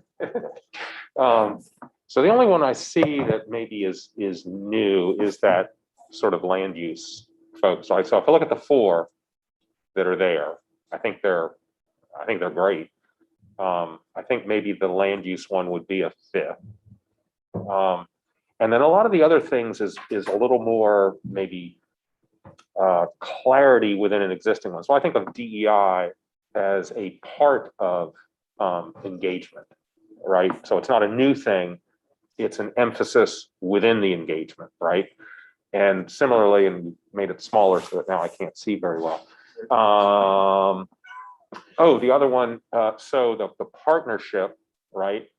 So CAMPO already engages with groups like the Regional Transportation Alliance, with Research Triangle Foundation, with NC State University.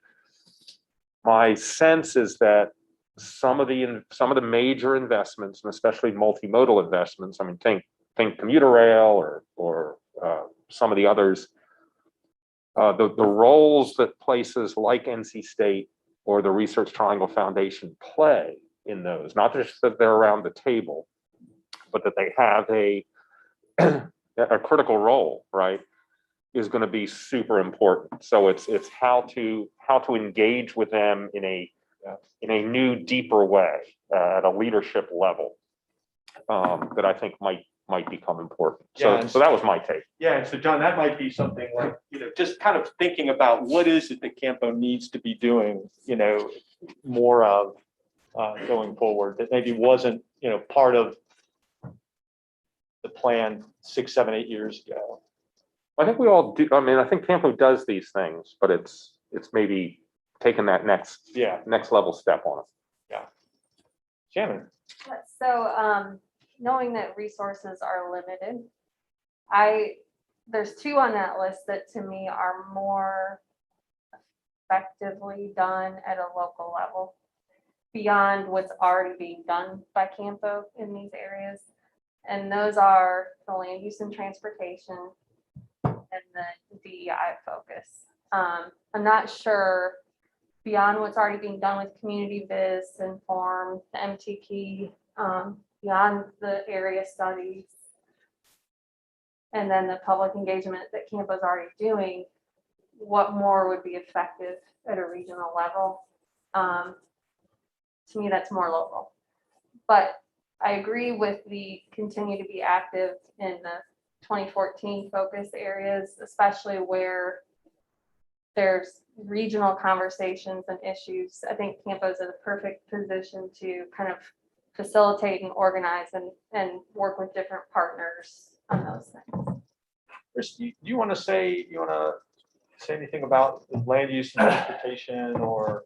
Yeah, I think two things, right?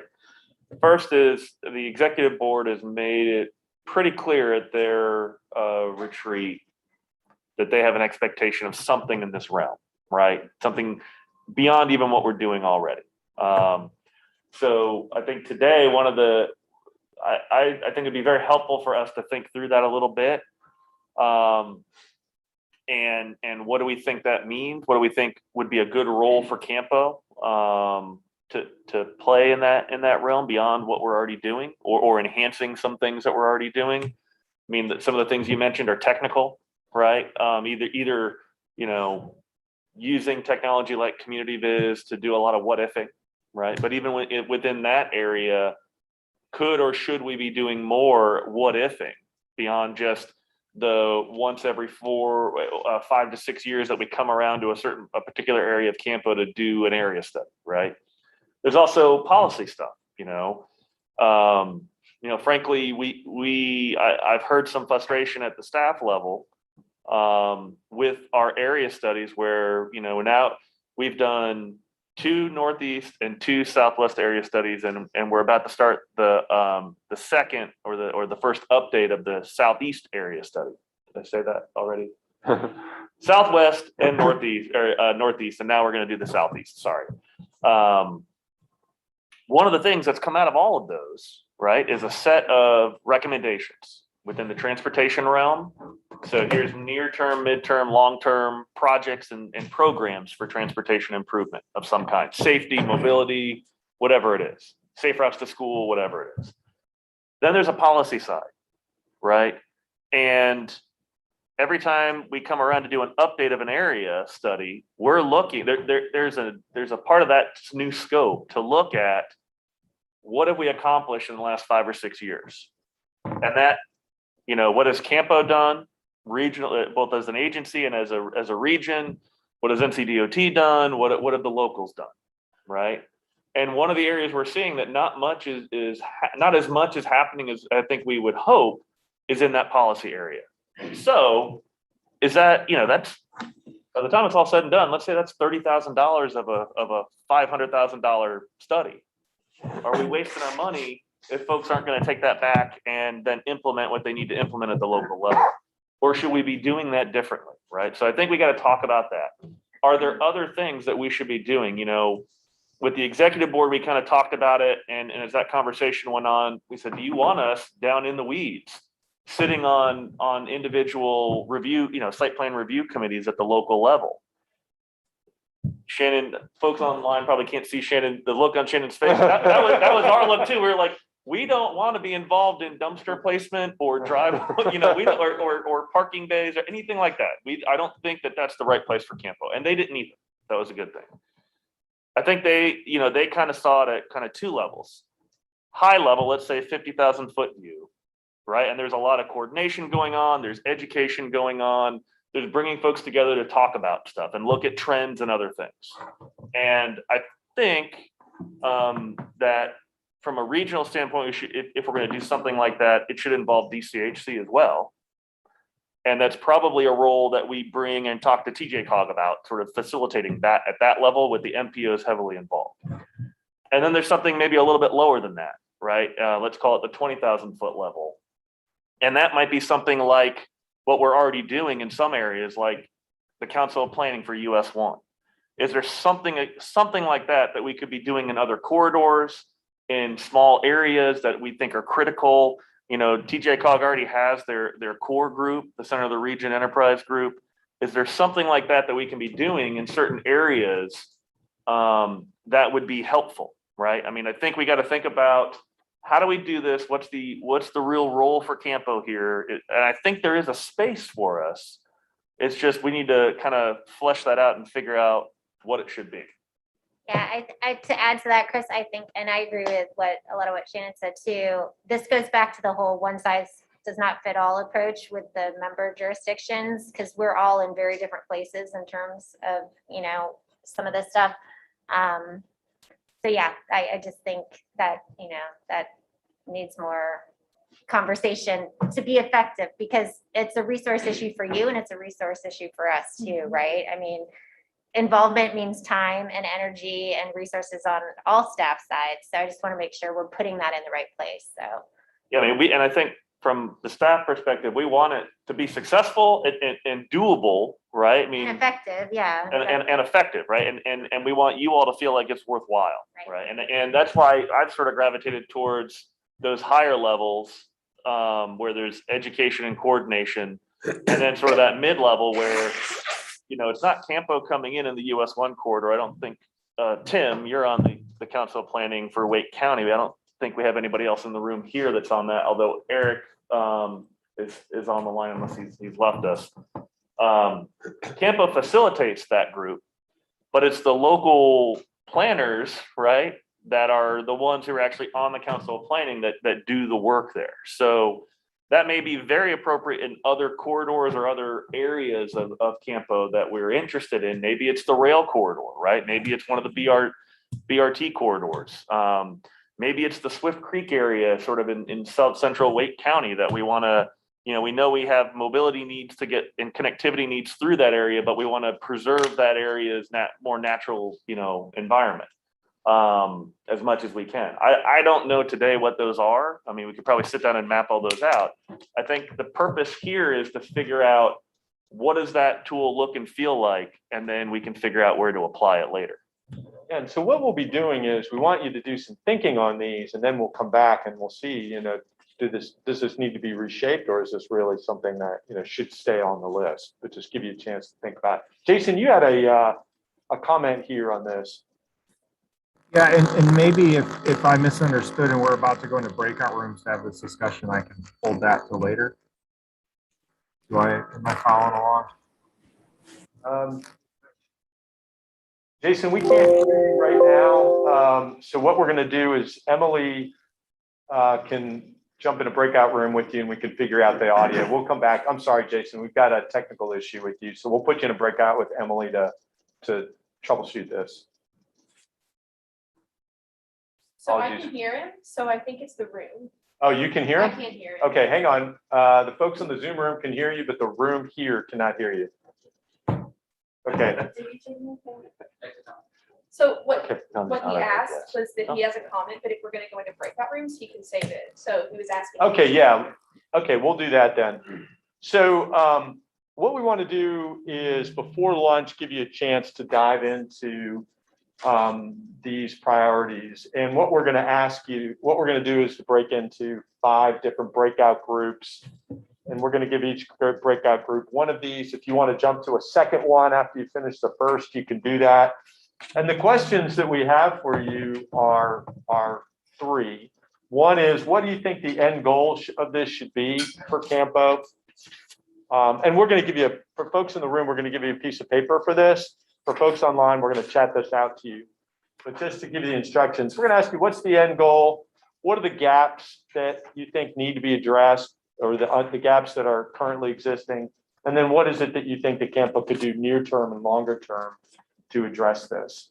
So folks online, we're going to have 2 breakout groups. We're going to have 2 breakout groups open. One group is going to work on CAMPO's role as a transit champion. So you can, if you're online, you can jump into that breakout room. The other breakout room is going to have the option to work on enhancing bike ped coordination. So if you're online and you're interested in participating in a breakout, we're opening these rooms. You can join one of those 2. And again, you can work on a second topic if you finish the first. So we just want to make sure you finish that first one, then you can go to any of those other topics that you have. So we'll open up those rooms, and then the folks in the room here, we're going to put you into 3 breakouts and have you work on the other 3. So with that, we're going to take a good 30 minutes or so to have you work through these, and then we'll come back. All right. So go ahead.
Um,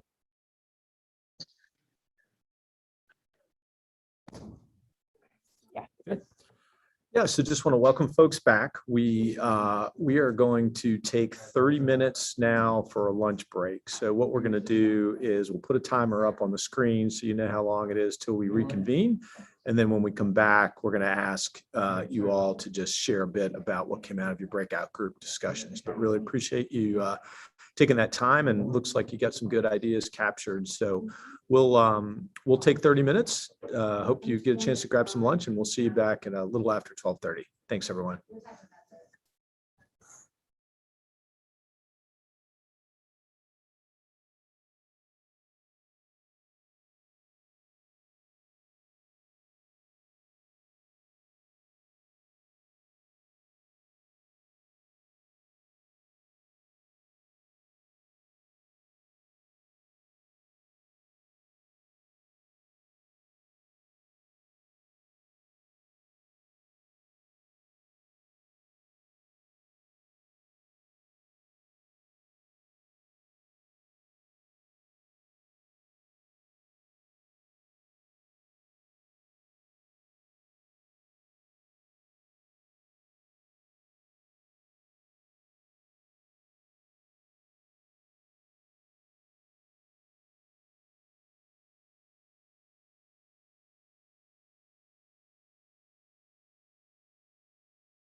Okay, so welcome back, folks that are online.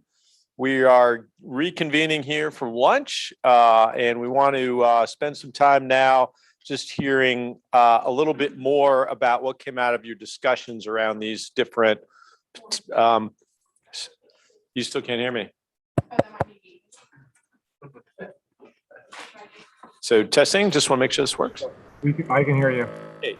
So I'm going to ask the first group, which was increased land use and transportation coordination.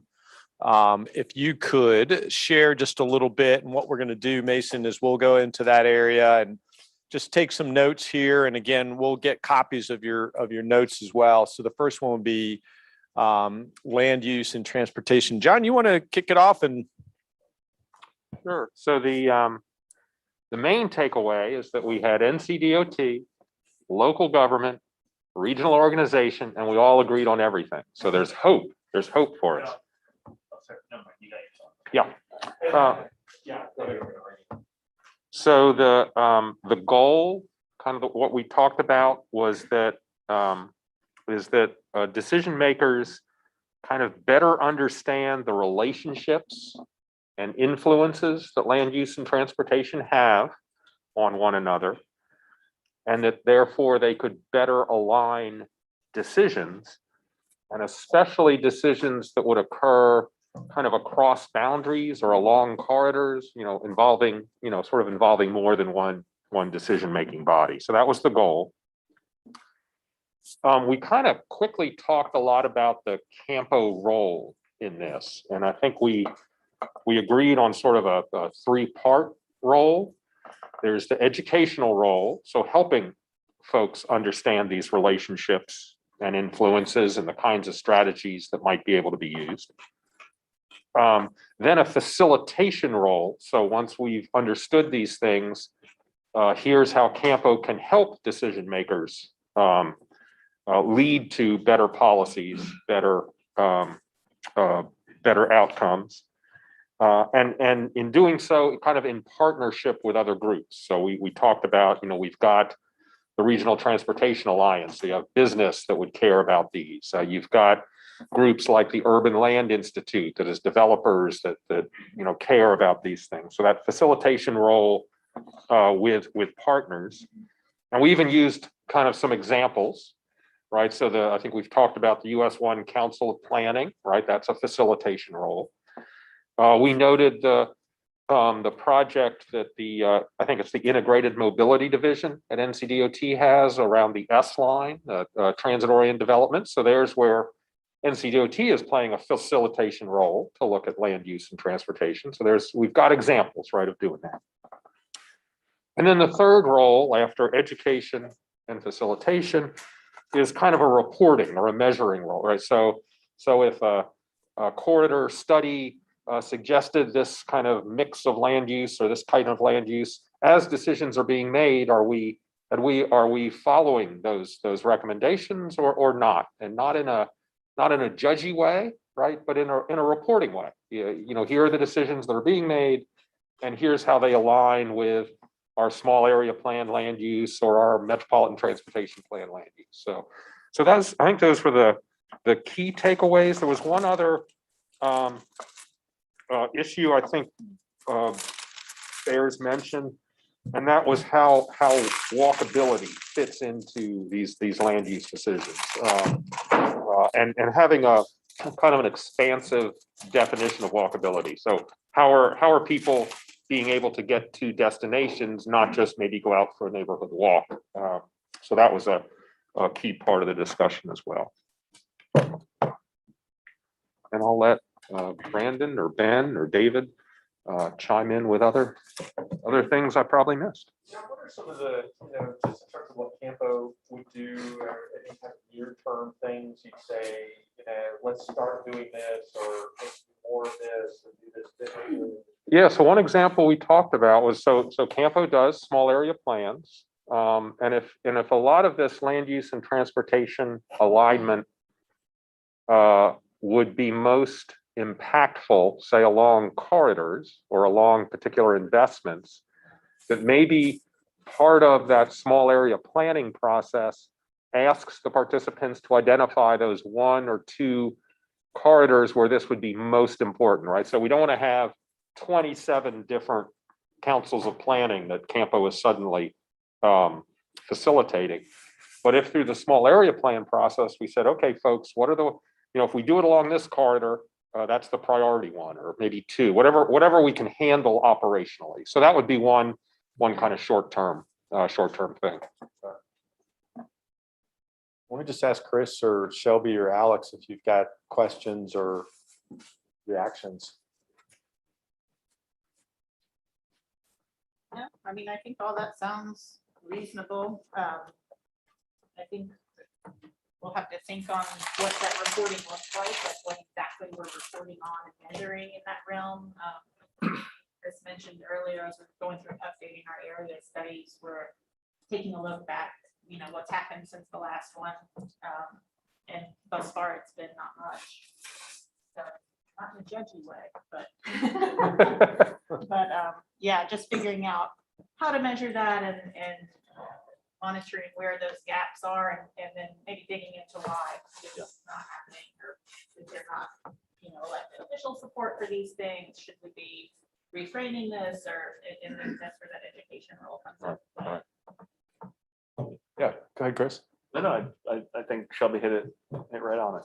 So is this a new heavy lift for CAMPO? Is this something you can pretty easily do within your existing resources? What's your, I know you'll need to think more about this, but So the identification thing, no, I mean, those are conversations. I think they fit within what we're doing. I think maybe it's even something we start looking at with the Southeast Area Study Update, right? Maybe it's the US 70 corridor, or it doesn't have to be a road corridor. Maybe it's the rail corridor, right? Maybe it's I-95, even though that's technically outside of our boundary right now. I don't know. The actual implementation of once we've identified a couple of those, that's the part that's probably that's where we're talking about either reprioritizing resources or new resource.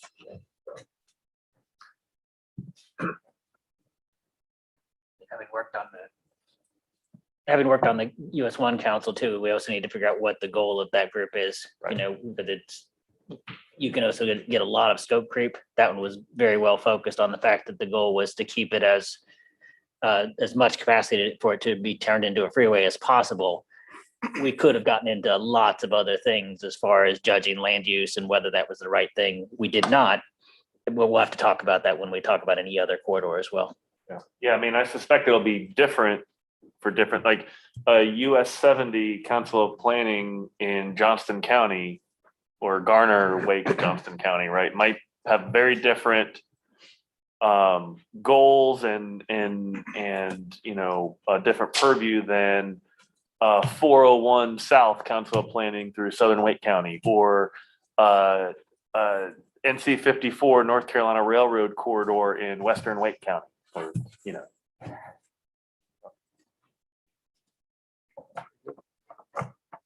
Okay, why don't we jump on to the online group that was working on CAMPO's role in transit. And again, this was one where CAMPO's role in transit as a champion and coordinator, both locally and regionally. And what we can do, if you want to, Jason, it looks like you might be queued up to report. We can also, you can share your screen if you want, or we can why don't we share the screen, Mason? That way we can just see what you all took notes on if you'd like. Sure. I think if you share the screen on the Google Doc where I took the notes. Yeah, Jason, I'll get started a little bit.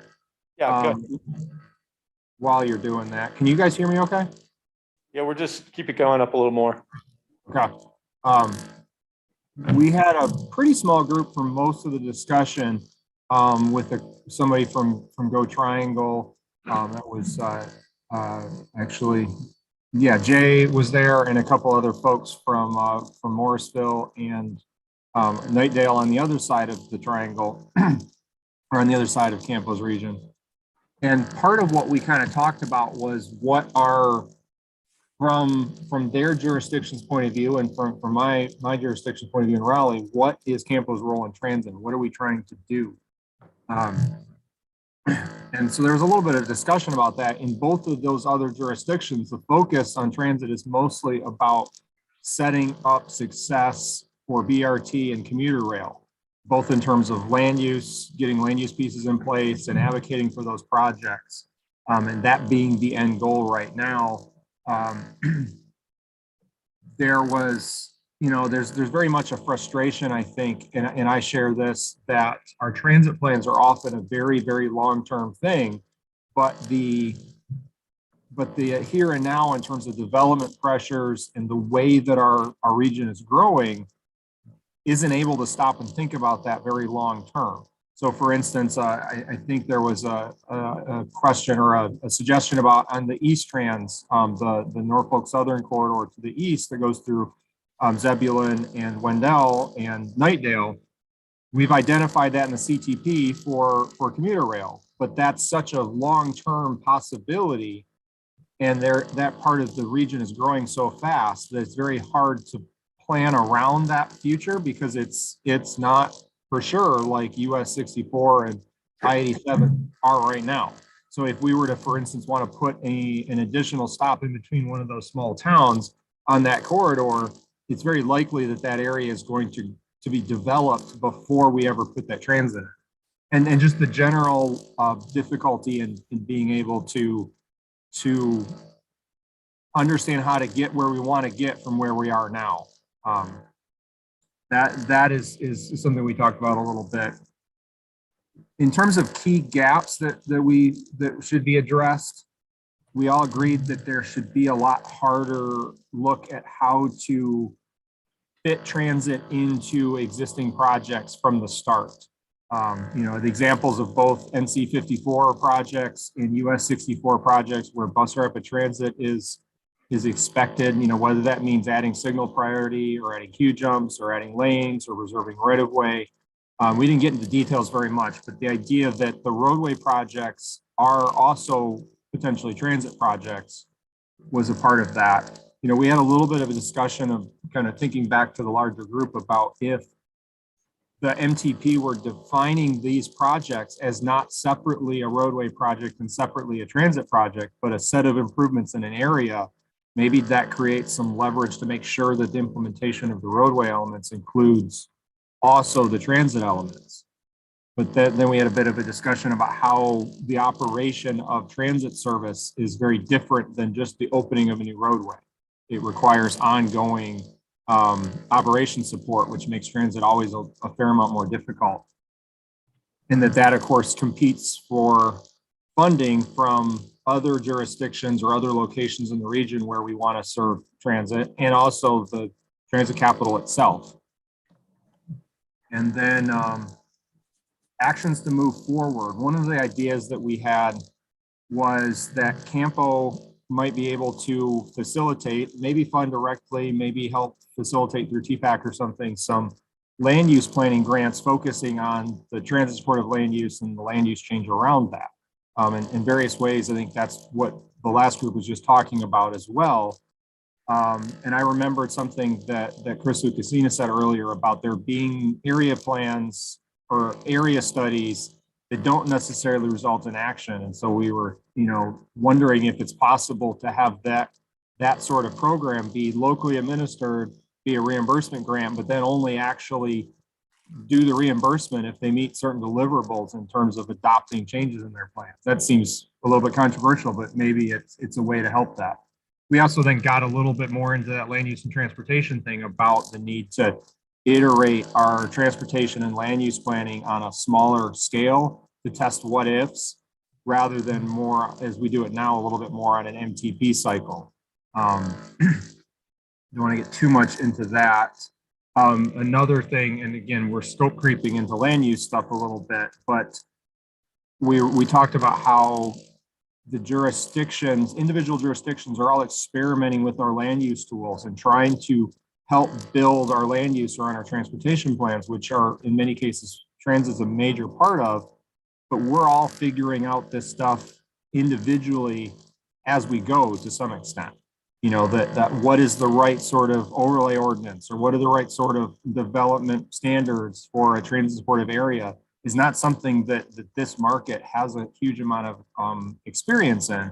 And so maybe there's a role for CAMPO just to help convene the sharing of information and the basically learning from each other's experiments and our mistakes and our successes. And from my point of view, that's something that could make CAMPO a little bit more relevant to the land use planners in our jurisdictions. That, you know, for obvious reasons, we're very focused on transportation, and usually there are land use planners who are technically a part of TCC, but they're the folks that don't necessarily see a benefit of being as involved. And then we got a lot into the funding of transit and the challenges that we're all dealing with relative to needing more resources for transit, but that CAMPO does not directly control very much resources, being just the direct allocation money for LAP, or that we use for LAP. And that and somebody said that we have a STIP problem was a statement that I thought was important, because we're not funding secondary roadway improvements with the STIP. So we are trying to fund them with LAP.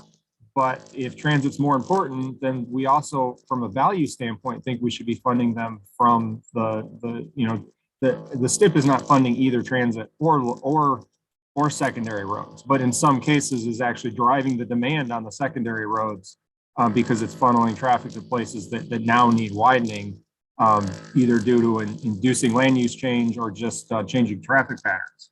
So that tension, both within LAP, but also mostly with the STIP and with the way the STI law is written, is something we talked about a little bit. And that's all I can recall, but I do want to mute myself and make sure the other folks in that room get a chance to say other things that I either skipped over or missed or expand on. Hey, Jason, so can I just ask on that last point, what is it that CAMPO could do? What is it? I don't know what CAMPO can do, and that's the thing. We were mostly talking about the fact that this challenge is really sticky. You know, one of the things that CAMPO has done, to be honest, is that we've kind of argued amongst ourselves about how we should structure the LAP program. And you know, one of the people who I've been on the other side of those debates with is Tracy Stevenson, who was a part of, was in that room as well. And, we are both kind of stuck with our circumstances that there's no other way to fund two things that are both important. And I guess maybe there's something else we could do, but we didn't have any ideas, to be honest. We're just recognizing that this tension exists until you get to more of the advocacy. I guess one of the things that somebody said was that whether CAMPO can help facilitate advocacy at the state government level for these things, maybe one thing it can do, but that's also not a natural role. And it's not something we control, it's just something we try to influence. Okay. Yeah, just to open up. Thanks, Jason. Anybody else from Jason's group, any other additions that you'd want to put in terms of what CAMPO could do as a transit champion or transit coordinator? And open it up, just to the folks in the room here.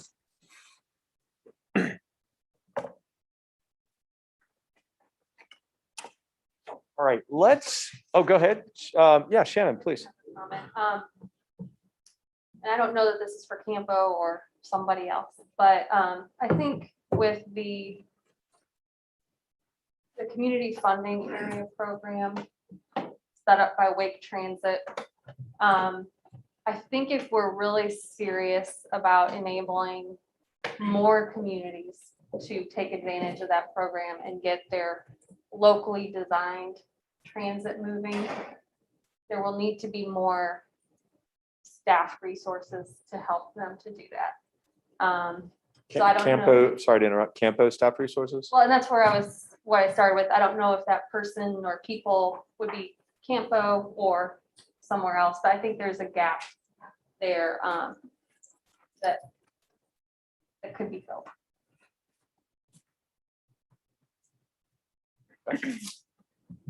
Yeah, let me just ask Shelby or Chris, any reactions, any comments to this? Shannon's point with the community funding area, I mean, yeah, we administer that program and it's almost like a miniature lab, the way we set it up, the scoring and all of that. And much like LAP, the things that are going to get funneled through that program are going to need to come from the local communities in order to take advantage of that.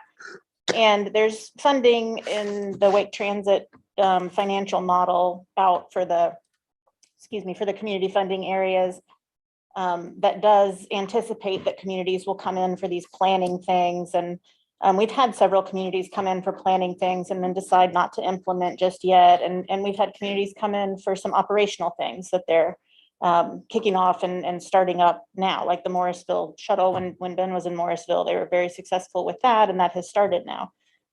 So I think it's, I agree with you that it would be nice to be able to provide some additional technical capacity. And that's another thing we've tried to do with these area plans that we've done, is kind of set up the conversations around how much more local transit planning can we move you toward, so that you can pick up that baton and run with it locally. And we're here to help you when you're ready to do that.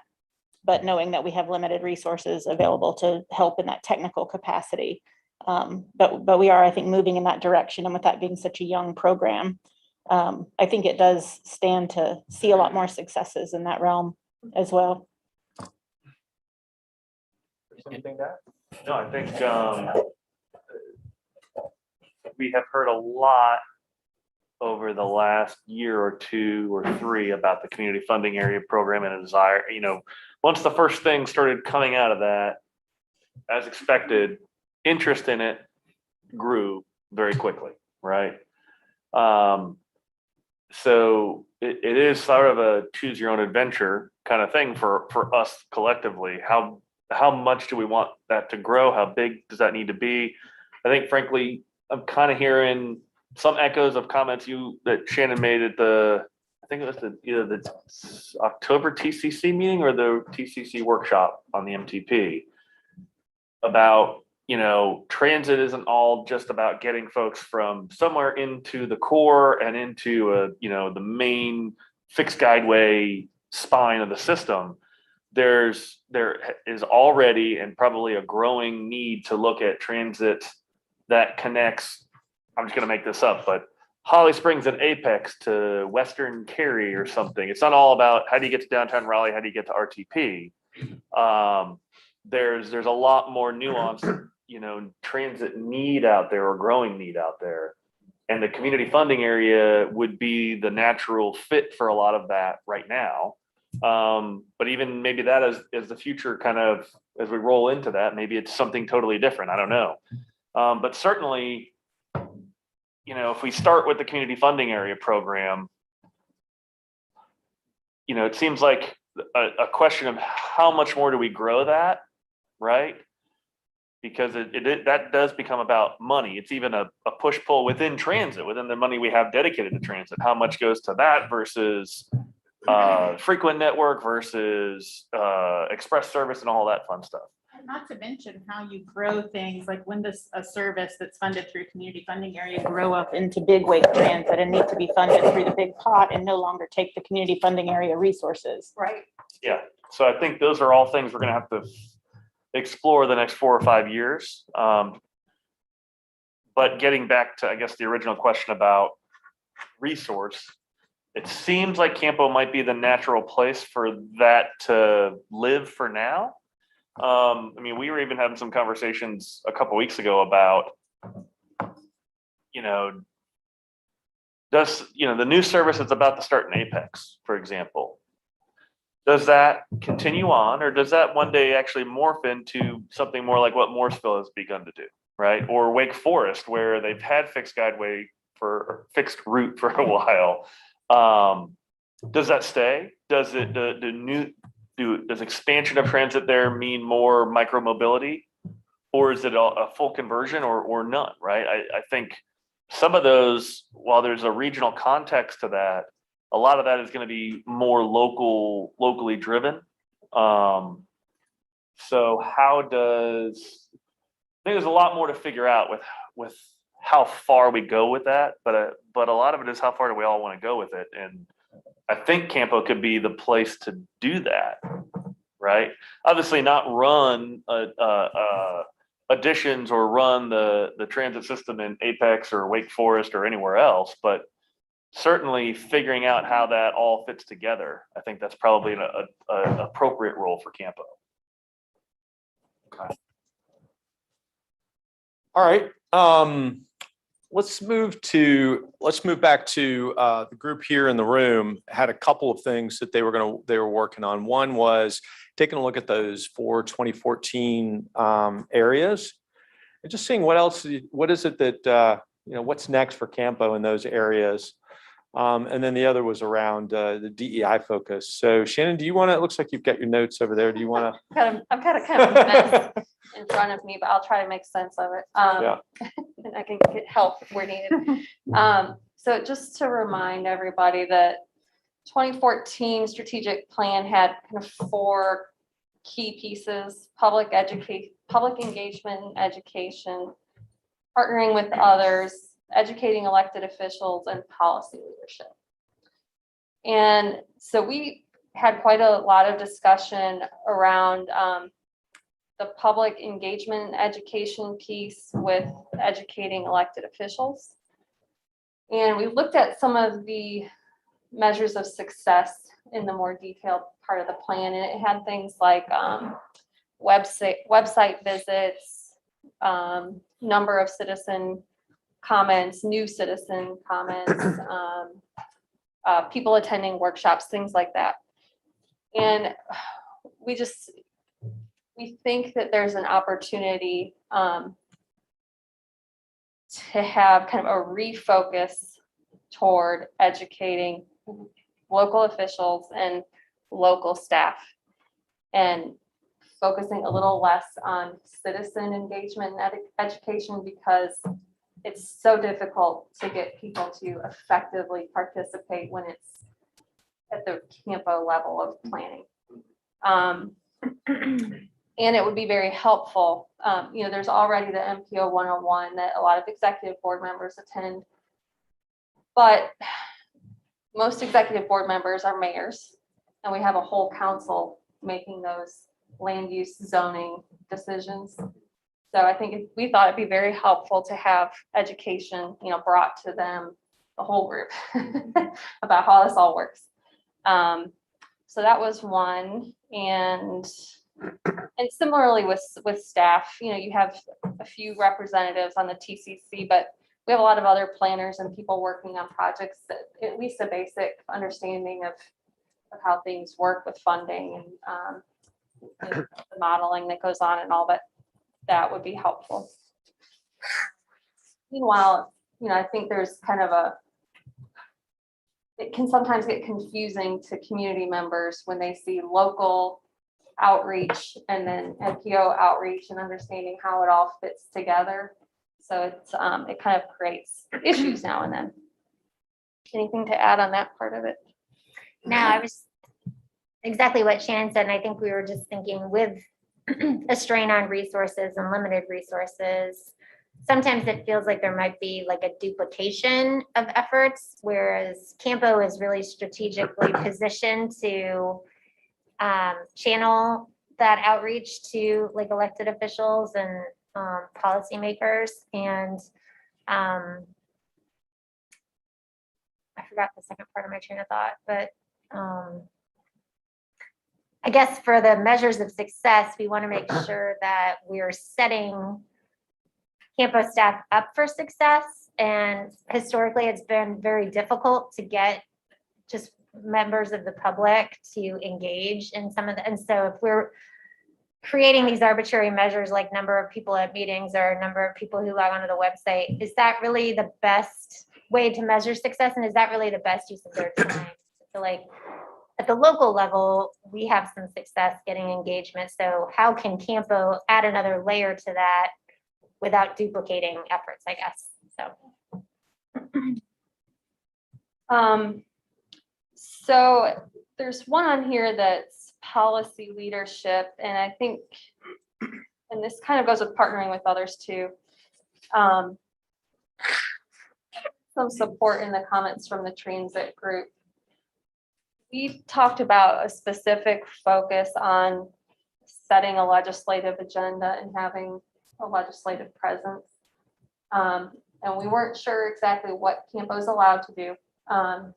But that was something that we thought would be it would be a good service to the region, to have CAMPO in that role. And if CAMPO can't be, CAMPO staff cannot be doing that, then kind of arming us with what we need to go be talking to, or have our elected officials talk to our legislative representatives. What does the legislative agenda look like? Well, I mean, I think the big topic would be funding. Just, the funding rules around, and so just hopefully making some progress there. What else? Just a note on the legislative thing, we did touch base on that. Some of our stuff get to the point where there's like 15 issues that we're trying to address. We're talking 2 or 3 things that you're trying to accomplish on a discrete time frame on a lot of this stuff when we're talking about listing. Can I ask a question here on that one? So we have what we call our joint transportation policy principles. Because we do get into dangerous territory with the feds when we start talking about a legislative agenda. But one of the to-dos that we've had over the last couple of years is to A, expand that list, and then B, within several of the individual items on that list, really come up with some 1 to 2 page documents that talk more about what that item is, what regionally we can do, what locals can do, all of that. Has anybody either online, virtually, or in the room actually sat down with their local board members and used that in any way? So it's not very useful. Okay. You know that it exists. Well, maybe I think that was the other thing. Maybe that's the issue. What? I've read it. I haven't done what you just asked. So an observation, not a critique or anything, but that response right there from Tim is a very honest response, and I definitely appreciate it.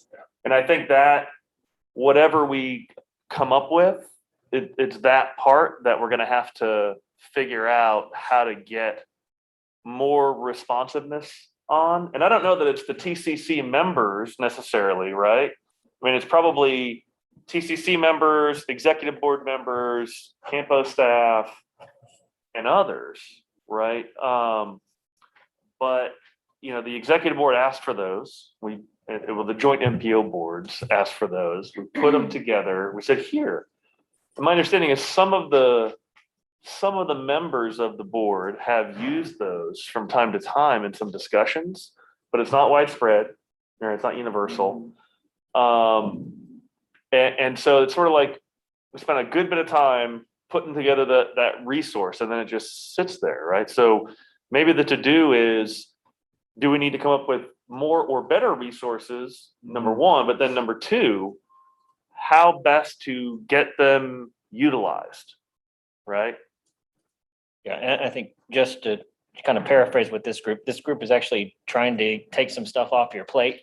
Yeah. I think that to some extent that list can exist out there, and it's a fine list. My problem would be ripeness of the question, right? So we've got our own legislative agenda, and that's what our board members' priorities are for the year. The question is, do we have a conversation with the executive board? When do we start actively doing these things? These are the ideas. What are we going to do this year? Right. So we've got the funding sources out there, and how does that relate? And again, if nothing comes up, let's not put any energy on that this year. And I think that's the kind of thing that we want to do with this stuff is I got the minimums that we have there. That's just the general expectation. What we're trying to say is, what are we prioritizing this year so that we accomplish it? And if we don't have anything on the list, Well, yeah, and I think CAMPO's in a unique position as a regional representative. So collectively, we're stronger together, right? Than as a local municipality, for us to take some of that stuff up at the legislative level is not probably one, like a priority, and two, like we feel like we're not going to be the most effective in that. So I think part of this is just defining the space that everybody lives in, right? And obviously there's overlaps to that, but like how can CAMPO most effectively use that regional voice where the locals can't or aren't inclined, or it's not as much of a priority? And then where are the locals handling things that CAMPO doesn't necessarily have to worry about, like some of the public engagement stuff. So I think just as we talk about taking on more and as rules change and resources become more and more of an issue, I think more clearly defining that so that, you know, we're being as efficient as possible and strategic as possible, I think is kind of just the goal. If that makes sense. So anything else just on these 4 2014 areas? I mean, I think what we're hearing you say is really focus in on a couple of things and really try to do those well. Yeah, I think the focus, our general reaction to the focus areas where they were not that focused. So yeah, a lot of it just seemed to be stuff that what you would These are just expect core things CAMPO to that- do. Yeah, they're not So necessarily- maybe digging a little deeper into some of that, like public engagement, and really focusing that on, so kind of, they're all important, obviously, but they didn't jump out to us as like particularly focused in, if that, all right, what? And also creating the ability to reframe using the municipalities, I think is a key action Right. too. So Sorry, say that again. to reframe your activities using the municipalities. So like, for example, right now we're tracking how many people we talk to about the MTP. The question is would it be better to talk to somebody, Town of Cary, Town of Apex staff who actually understands how the stuff works when somebody's asking about their problem, and isn't that the same thing regionally? Because somebody's actually been explained, here's how the problem, here's how transportation gets constructed. If you have a concern, here's, you know, that sort of thing, rather than we're separated, you know. And so that just trying to track that. And again, that's something when you're talking about how to simplify potentially some of your activities, use that resource. Okay. The other conversation that this group was working on was around DEI focus, and just we'll hear a little bit about that. Yeah, so we didn't spend a whole lot of time honestly on that. But it felt like we were all about on the same page. So Shelby asked us to she helped us frame the conversation to think about whether it should be part of lap scoring. And we really want to check, we don't think that it should be. And so I kind of feel like this is the art policy where I'm gonna say, like, we all think diversity, equity, and inclusion is important and something to be integrating in our planning, and, you know, but we feel like it's best for the local jurisdictions to be integrating that in their overall considerations of the projects that they want to pursue for LAP, and to not add another layer of scoring. So let us have the flexibility to make sure we're thinking about that and considering it, but not that we're putting projects forward because we know they're going to get some points. So we did think maybe at a higher level, you know, the mission statement, the vision, something overall, like there should be a commitment to diversity, equity, and inclusion. Just not when we get down to those like fine-grained scoring where, you know, sometimes we just don't want to be submitting projects just because we think they're gonna get some points. So we've got Jason, you've got a comment on this? Yeah, and Shannon, it's hard to imagine exactly what your discussion was. But the way I'm hearing what you're saying about not including DEI as a criteria in LAP as being not trying to add additional criteria to it, and not making that planning process or scoring process being more complicated. And I do agree with that. But from my point of view, if our priorities as an organization are reflected in our budget, And by not, that's the way that you would actually say that this is important, is by including it in some way, and how you operationalize that and you make that work, to me is the really challenging thing. But to me, it's really hard to say that CAMPO as an organization values diversity, equity, inclusion, but we're going to fund projects regardless of diversity, equity, inclusion. We're not going to consider that. And so that's where I want to kind of, I maybe disagree, but certainly ask the question of, how do you think we do make sure that it gets reflected in the projects that we fund, if it's not through lap scoring? And maybe I should clarify, that's not directed specifically to you, Shannon, but to the group that was a part of that discussion. Well, you know, this is Matt Poland with Town of Fuquay. With each lap project that we get awarded, DOT assigns us a DBE goal. And maybe it's just as simple as piggybacking DOT's DBE goals that they assign to each of our projects. They assign a certain percentage. So go ahead. That's utilizing certain type of contractors in the construction process versus, I think what you're talking about is more of considering the users of the system, right? Yeah. That's how we discussed it. Yeah. That's the point of view I'm coming at it with, is what is the impact to society of the project? Who is it helping and who is it hurting? Yeah, I guess I was in the group, so I'll address it too.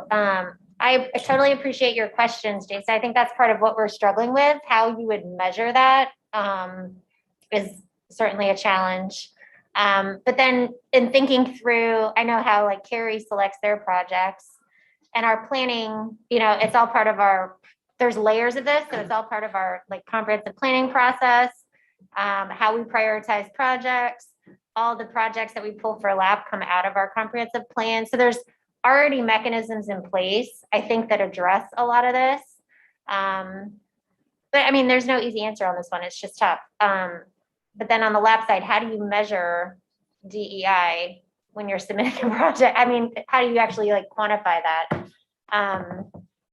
Is, you know, certainly a challenge. So I think we all agree it's an important thing. I think part of it comes back to the trust conversation we had before, trusting that, you know, we're making decisions at the local level that are in the best interest of all of our citizens. That's certainly like a value that I know all of us probably hold. So you just, you know, overcomplicating the LAP process, which is already fairly complicated, and just thinking about the best place for that kind of a, you know, commitment. Does it have to be in the scoring criteria itself, or can it be in the overall mission of the program? Where should that live? And I don't know that we have an answer. Those are just our initial thoughts.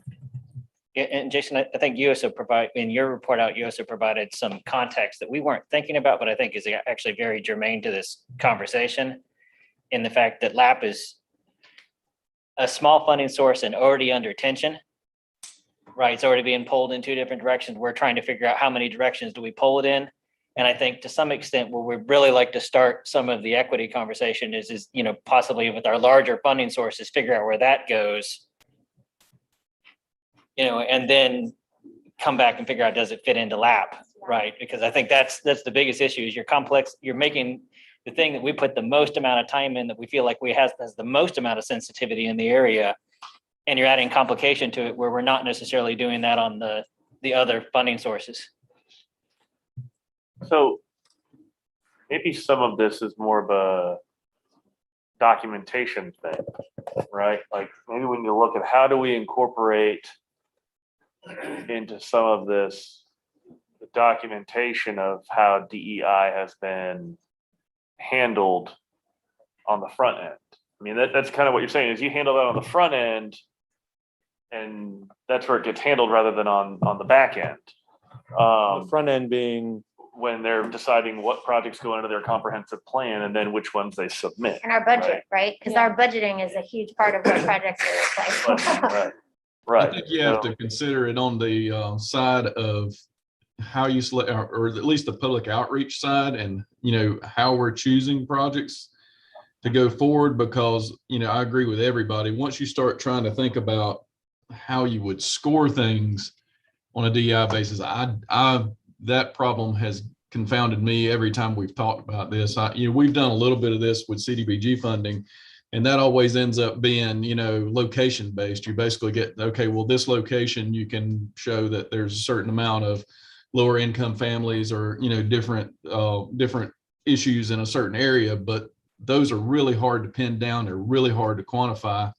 And, most of our projects impact everybody in the town at some level. So I think, as Chris was saying, documenting what we're doing on, the outreach to the communities that we're worried about for diversity, equity, and inclusion is probably the way we say, okay, well, here's how we're getting feedback from folks on which projects to push forward. I think that's probably a more reliable way to reach this, because I like I say, I lose sleep over trying to figure out how you would quantify and score this in a project scenario. I don't know that we're going to, obviously have a solution to all this today, but something, we're going to have more conversation about this, whether we thought we were done today or not. And we talked about it the rest of the day. There's definitely going to have to be more conversation, because this is that where I see the end of this being is at some point a federal requirement that's above and beyond what we already have in the realm of environmental justice in Title VI, right? In terms of our process. And so at a minimum, I think there's going to have to be some documentation, but maybe something for everyone to think about is a question, right? We've gotten the question at CAMPO already. What are you doing in what you do for equity, right? So at a high level, our local jurisdictions handle that at the local level. That only works for about 3 seconds. And then we're going to have to better explain what that is, right? So as much as you all love big open-ended text box questions for the LAP program, just thinking about the LAP program for a minute, I think this goes beyond just LAP though. That's just one example.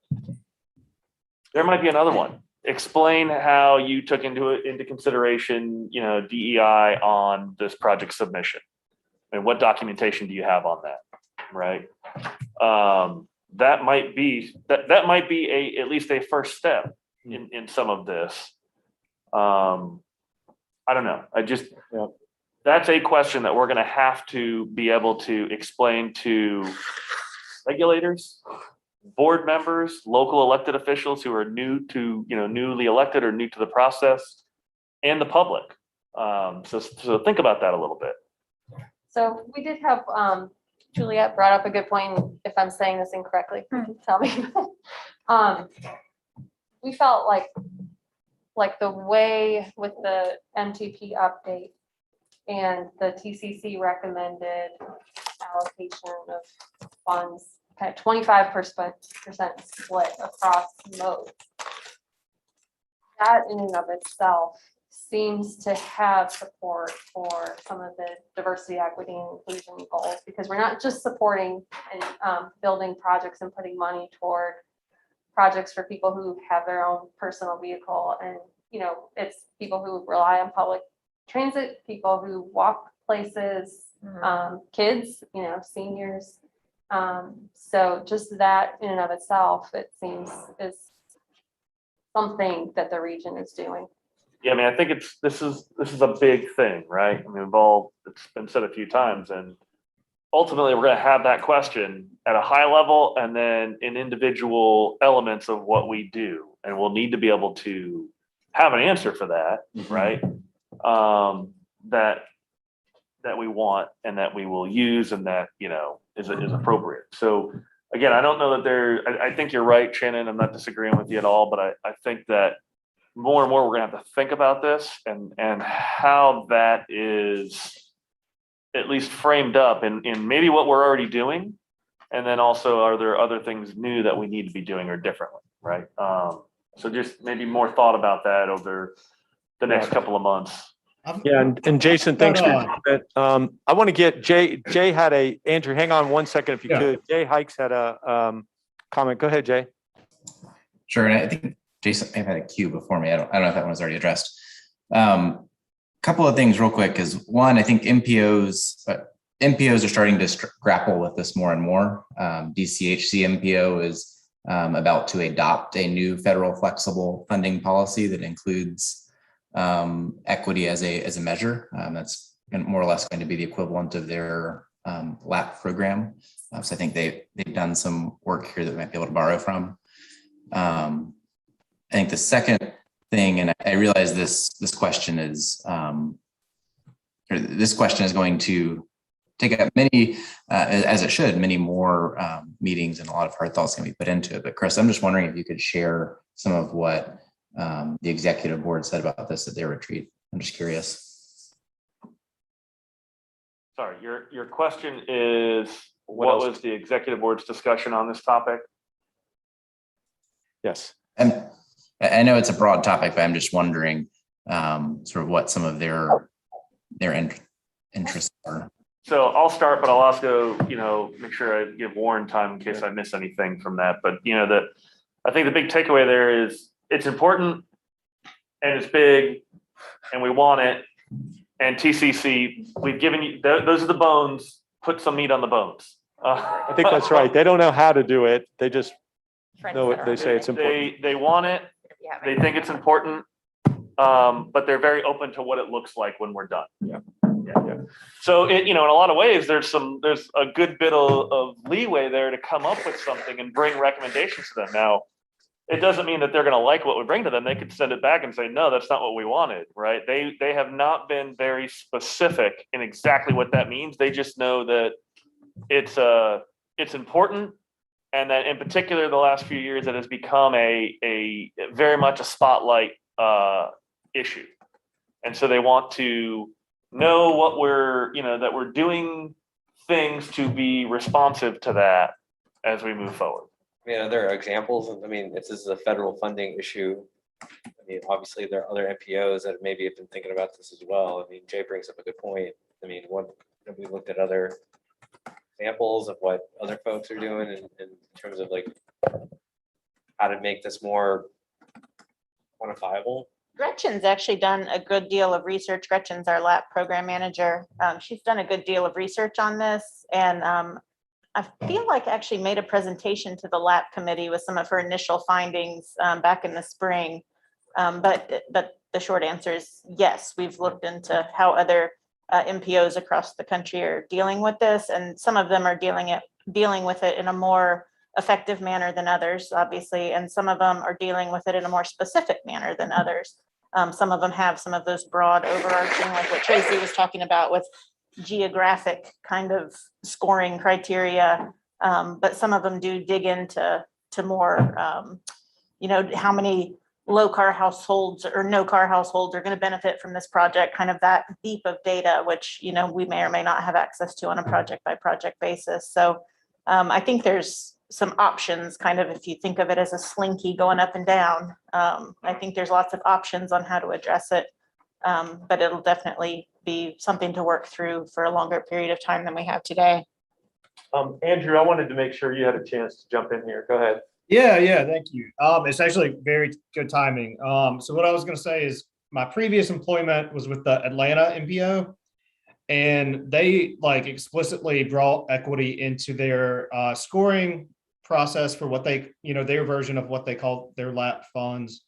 And the way they did it was they took a bunch of the census ACS data and did a layer for the entire region that was a composite layer of a bunch of different equity census data layers.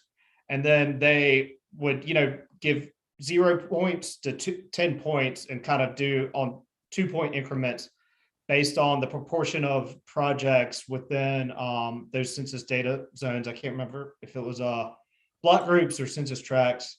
But that's an example you may want to look at. There's good regional support for that. And if you need any staff person to get in touch with, just let me know. I can put you in touch with the right person. Thanks, Andrew. I want to, Shannon, go ahead. Yeah, thanks.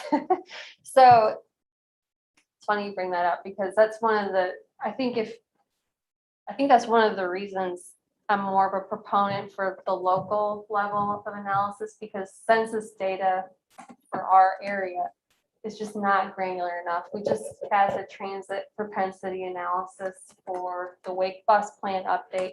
And if we rely on census data, all the projects would need to be in just a couple small sections of our region. So that's why I think at the local level, understanding what the neighborhood composition is, the different needs of different areas is helpful. And so if there needs to be some kind of reporting of how does Apex consider diversity, equity, inclusion, I think that's fine, but I'd also be concerned if it's for this project, how is it benefiting zero households, that sort of thing? Because I might want to use CDBG funds for those projects that I know will score well, and try to get different resources. So it's just helpful to have those strategies in our prioritization. Yeah, I mean, that's one thing that we've seen already. I mean, some of it came from Gretchen's analysis that was specifically looking at how this might work with LAP. But even at a higher level, I mean, I think it's the Delaware Valley MPO, the Philadelphia MPO. They do something similar. They have lots of composite scoring that they've come up with, and a lot of it is census driven, right? The trouble you get into with that, and I think that's what we're seeing with the transit propensity, is the more granular you want to go, like the block level, you start to get some of these important measures and data points screened out for sensitivity and confidentiality reasons. So it kind of makes that challenging. But one of the things that we've seen with that is it is all location based. And so any project gets a good score if it's in or through one of these areas that's been identified as important from an equity or EJ or Title VI standpoint, right? And this is what we've already talked about a couple of times at the LAP level. The devil's in the details, right? If that's a freeway project and it doesn't have an access point within that particular neighborhood, it's actually probably almost all bad, right?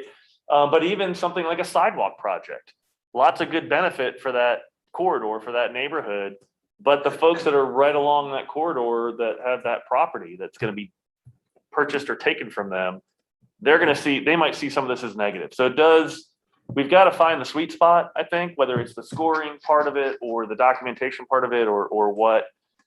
And again, we might be able to start with the documentation part of it, but I think where this is going to end up going, if it's like many other things that become spotlight issues, and then within 3 or 4 years, we find now we have a new requirement.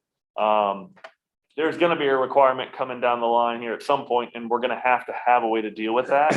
And simply documenting what locals have done probably won't be enough when we get to that point. Now, we're nowhere near that yet, but I'm saying it might be a good start, right? And instead of maybe it's a combination ultimately that we use of, say, census data and local knowledge, right?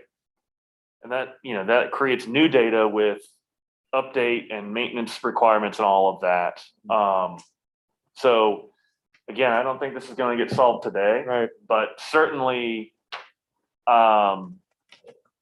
we're hearing the many of the same concerns and viewpoints that are making this very challenging.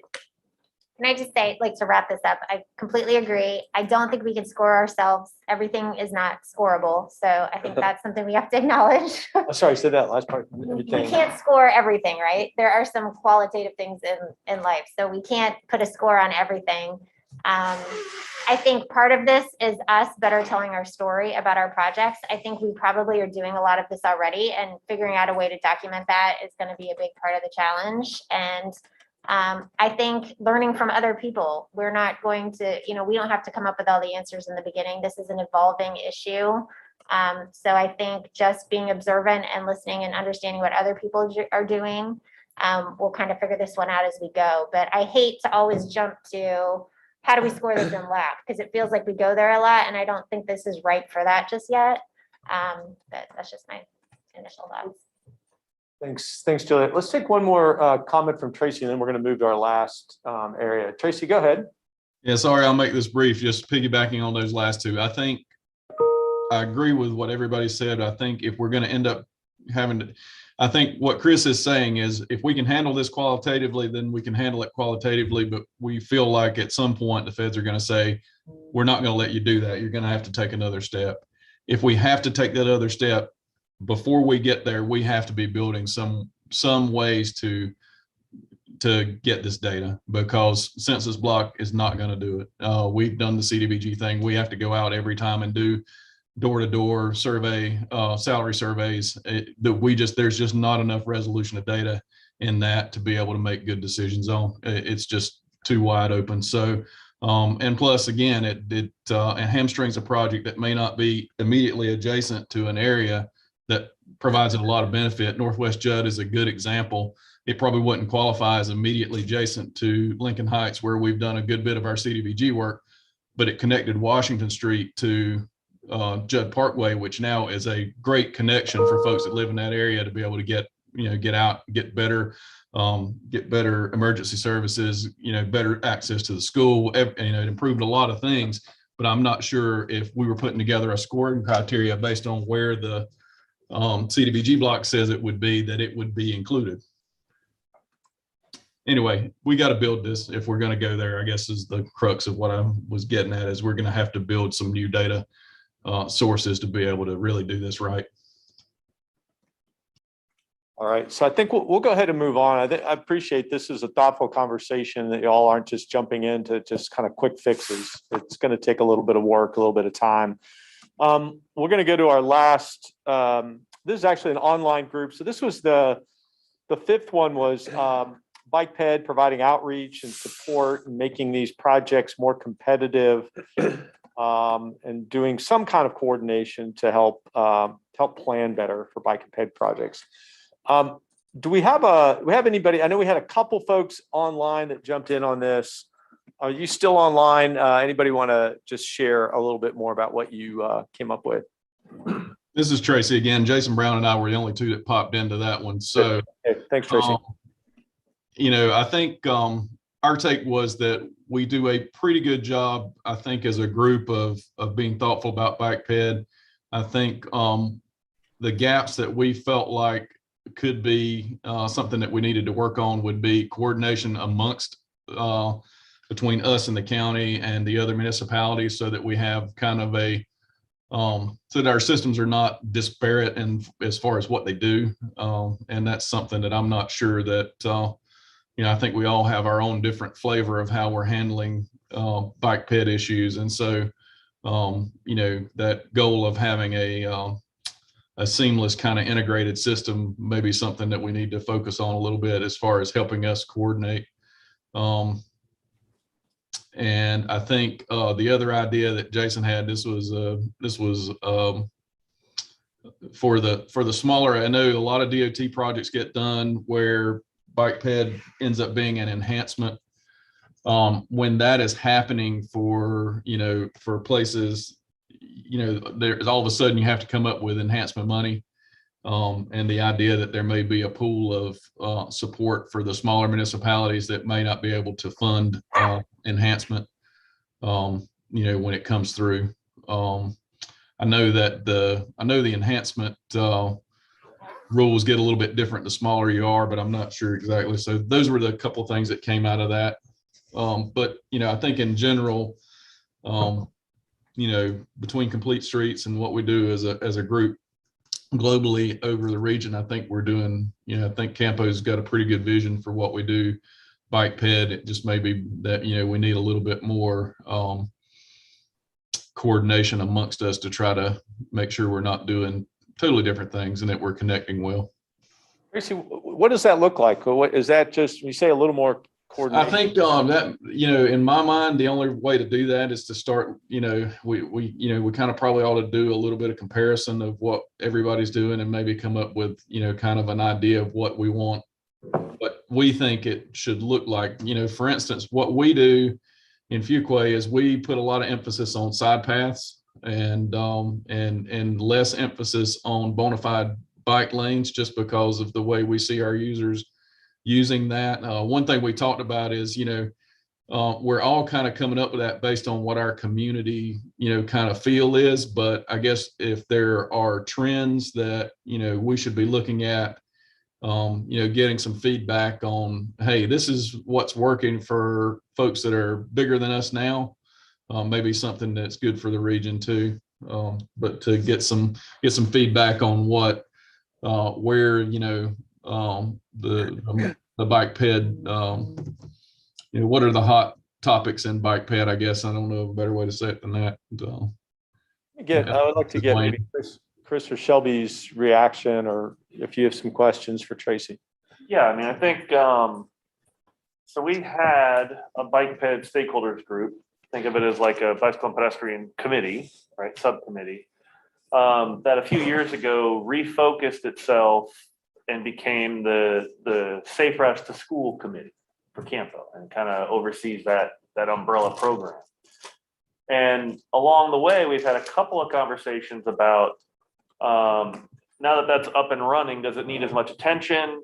Should there be more of a broader bike ped focus or resource that this kind of lives within too? And I think that's kind of what I'm hearing from Tracy and this group's comments is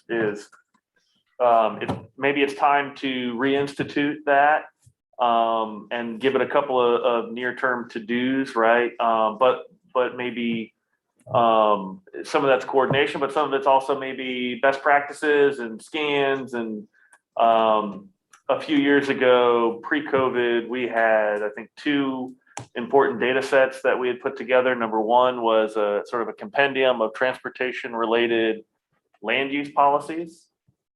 Who had them, what they were, a very searchable database. And it was used with a few times that I'm aware of. Maybe it was used more, but I don't think today very many of our member jurisdictions know about it. And frankly, it's probably a couple of years out of date now, right?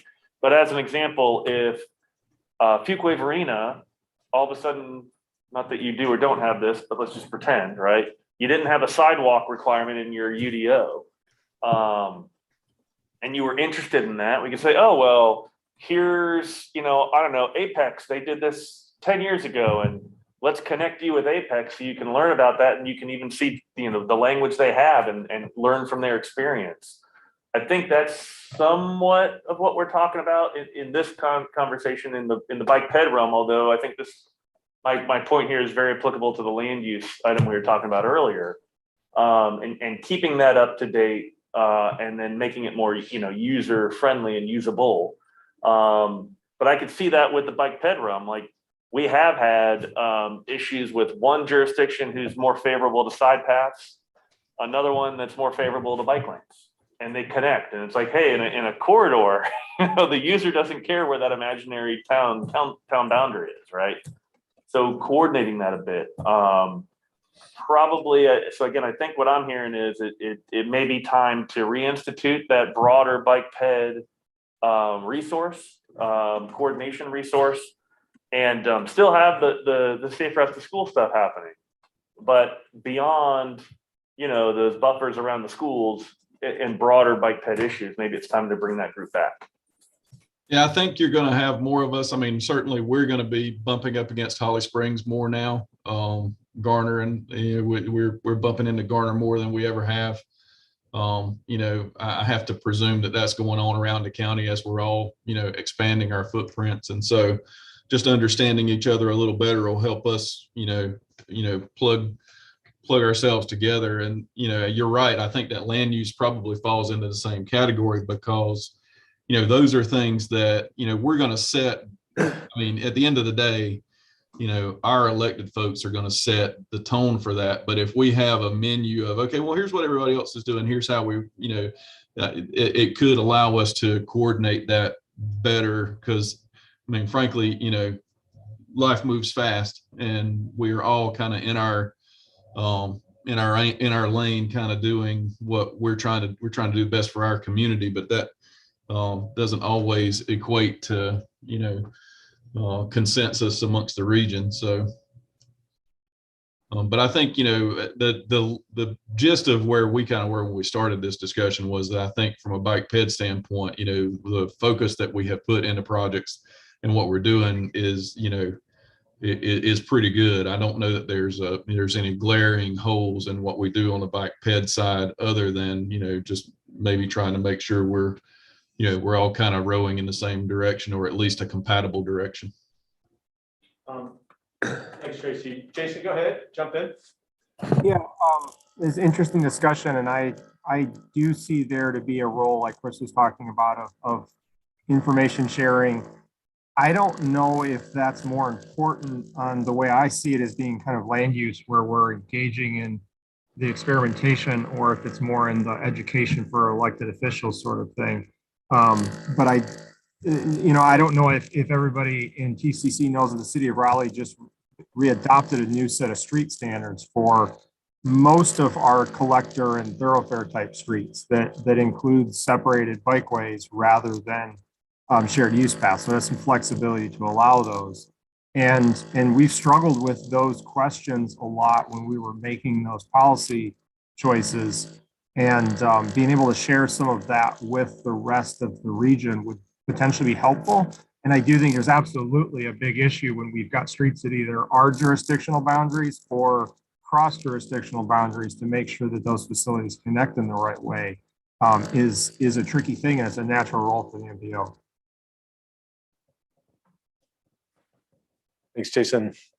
Only aspect I would add to that is rather than reconvening that group as an ad hoc thing or as a regular thing, I would probably assign it very specific duties of what you want it to do, and define so that it's not something that's going to just keep going, that there's actually an assignment of when it should be reporting back. Yeah, I think that's a good point. I mean, that's kind of what we've done with the Safe Routes to School committee, right? Is here's 5 things that you need to do that's desired for you to focus in on and do. And those 5 things, there's to-dos in the short term, and there's to-dos that'll take a little longer. And so, Kenneth, who staffs that group from our staff, he keeps track of that, right? And they do, in order for them to go do more. I mean, I think that actually got approved by the executive board. Yes, go do these things. Go focus on these things for a while. So we could do the same thing and say, all right, let's figure out what we want you to do for now, and then that's what you need to stay focused on. Yeah. All right, Jason, we got your comment here up on the screen. Anything else that you wanted to make sure you shared? You're good? Okay. All right, we all thank you for. Mike. Oh yeah. So thank you for going through that. We're going to go ahead and take a break, but we wanted to make sure we had some time for you to think about these 5 areas that the executive board said. What do you think you should do? What's the end goal? They had the easier job, right, of saying these are important. You had the harder job of thinking, how do we actually do these? So we're going to take 10 minutes. When we come back, the last thing that we're going to do is talk about just operationally, are there some things that you want to put on the table that could help optimize how you're working here as a TCC, or how you're working with the executive board, and just spend a little bit of time on those kinds, or how you're working with staff. So we're going to spend the last portion of our agenda on that. We're going to put 10 minutes on the clock here, and then we'll come back and get to that.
So just to let the folks know online, we're going to reconvene here. This is our last segment. And want to just get everyone back. I think a couple folks, is Chris, where did he Be in the bathroom. go? You Okay. guys should go in and check. I think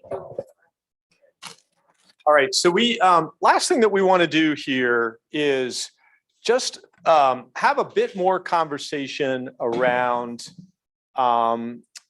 just operational issues. So as you looked at the data at the beginning of the day, you overwhelmingly said things are working really well with this organization. You're really pleased by that. At the same time, are there some opportunities to optimize? Are there some things that you might want to think about doing differently? 7 years ago, you started thinking about the idea of maybe having meetings where you could do video conferencing. So here we are. Are there some things that you think would how you the TCC work with the CAMPO staff? Is there something you'd like to see differently in terms of how the executive board, how you can support the executive board, something that they need from you as a TCC?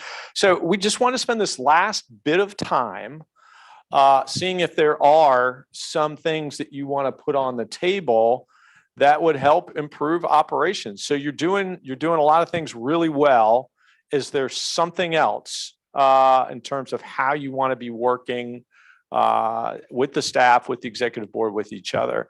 So we're just going to have an open conversation, put some things up on the screen, and just see if there are some things that you've been thinking about. So I'll pause, and if folks online want to put an idea, just go ahead and put Q and we'll call on you.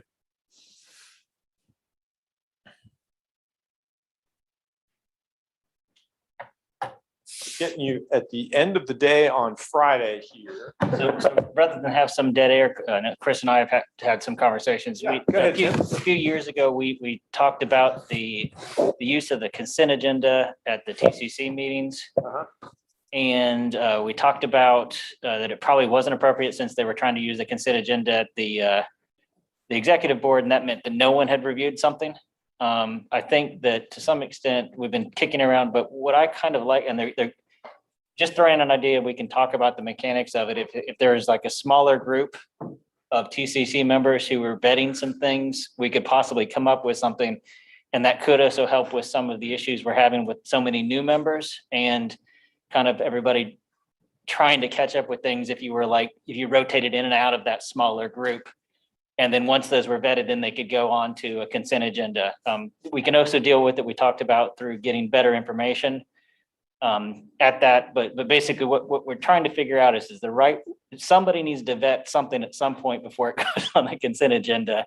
We are officially that group. What is the mechanics of it? Because right now, a lot of those items are taking a good amount of our time in our virtual meetings and taking away time that we might be using for more content and discussion issues that we should be spending more time on.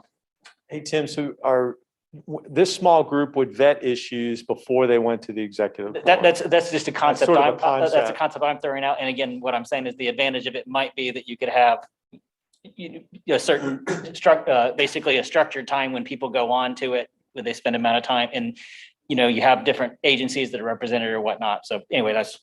if you think over the last few TCC meetings, which sort of topics would you foresee going to this shadow TCC? Essentially, yeah. You know how Shelby feels about that. No, a lot of the TPAC items would probably be those because they've already been reviewed by the TPAC, and we want to make sure the TCC has the ability to vet them fully. The problem is we're mostly just listening to the same presentation again, many of us. Yeah, so when you that was the one thing I could think of operationally was if you participate in a subcommittee with TPAC and you participate in TPAC, by the time you get to TCC, you've heard it 3 times. And it seems like it might take away from some of the things that may interest jurisdictions that really don't have transit or, a strong interest in it right now. So I really like that idea of putting those things that were already recommended by the TPAC on a consent agenda. It could always be pulled if somebody has an interest in it. It could always be pulled, but that has kind of been vetted by a well-rounded group at that point. Jason, go ahead. You had a comment on this? Yeah, I actually was unaware of that discussion, Tim. I guess I haven't been around long enough. I do think that is a really good idea of creating some way to have a consent agenda. Because to be honest, even if we're vetting it by discussing it, how high a quality is that discussion usually? It's, to be honest, I think many of us, even when we're physically there, we kind of zone out a little bit. Where the people who are making the presentation are trying their best to make it quick, but make it informative. And when it comes down to it, there isn't really a lot of vetting happening, even if on paper it is. So I think that if there are things that are completely non-controversial or things that have been discussed extensively amongst the stakeholders, I think a consent agenda is a really good time to preserve time. And to me, energy is even more important than time to have the real discussions and to get into more depth about things that we need to get into depth about. And I don't know exactly how to do that. I'll add another thing that I think could contribute to helping this is I don't find that the way that our agendas are prepared in terms of the IT system we use and the way that we tend to do attachments makes it very easy to review in advance and really know the important information that we're to review or what the points of discussion will be. Theoretically, CAMPO could use the board doc system that City of Raleigh uses for its boards commissions, and that might be better. My former colleague, Paul Black, worked under both, and they both are, he'd be somebody to ask if you wanted to change that. He probably would have an opinion, and I honestly don't know what it is. But it seems to me that we're not able to do our homework very well because of the way the information is put there. Sometimes I'm finding a memo that says, here's the background, but then the actual point of decision is buried in there somewhere, or it's not actually in the backup materials, and I'll have to, pay attention. So that's my input, but I like that direction. Thanks, Jason. So just again, the consent agenda, you're talking about the consent agenda for the executive board meeting. There's already a consent agenda for the executive board. This would be for the TCC. Oh, for the TCC. Okay. And again, the biggest issue is I think we probably need to create some structure around what vetting looks like. Just because we don't want to, and that's why we ran into it before, is just somebody does need to look at something at some point. Okay. Even if it's something like, the nice thing about the TPAC stuff, I think we could do that by just agreement that says the TPAC's looking at it. The stuff related to like small TIP changes and that sort of stuff, those are the things that I like to get in and understand what's actually being changed. But so long as the municipalities that are dealing with it have done that, I don't really need to pay that much, but I need somebody to tell me we're good with these changes, right? Or somebody's looked at it, because otherwise it's going to go to the executive board, it's going to be approved, and then we're going to, and again, maybe CAMPO staff's doing that, but that's what I'm just trying to figure out. Who are we asking to do that? And that's all. Before we do that, I just wanted to make sure that we have an intentional conversation about vetting. Okay. So To me, the way to do that maybe is to make sure that things that shouldn't require discussion and should be relatively non-controversial are put out there very clearly in advance. And we say here, you could publish a consent agenda 2 weeks in advance, for instance, or more, describe what those changes are, and make sure that we have an opportunity to do our homework and then decide to pull something. And maybe that's where the agenda materials helps a little bit. And maybe you do that the consent has to be done a little bit earlier than the other stuff. And that makes it a little less flexible, but it could give us the opportunity to vet it on our own without necessarily taking up the meeting time for a presentation. Chris, you're gonna. Yeah, I mean, just a couple of thoughts. One more of a quick level set, since we do have a lot of folks who weren't around when this came up in 2014, right? Was This was talked about. And Tim's absolutely right. And if and Tim and I have talked about this some more. And I'm not saying I'm for or against it, but the decision to not have a consent agenda at the TCC level was because they're not, generally the TCC is not a decision-making body and is there to provide advice and recommendations. And so it was ultimately deemed that they shouldn't have a consent agenda because they should be providing a discrete recommendation on each thing. So that's just where we were and how we ended up where we're at, right?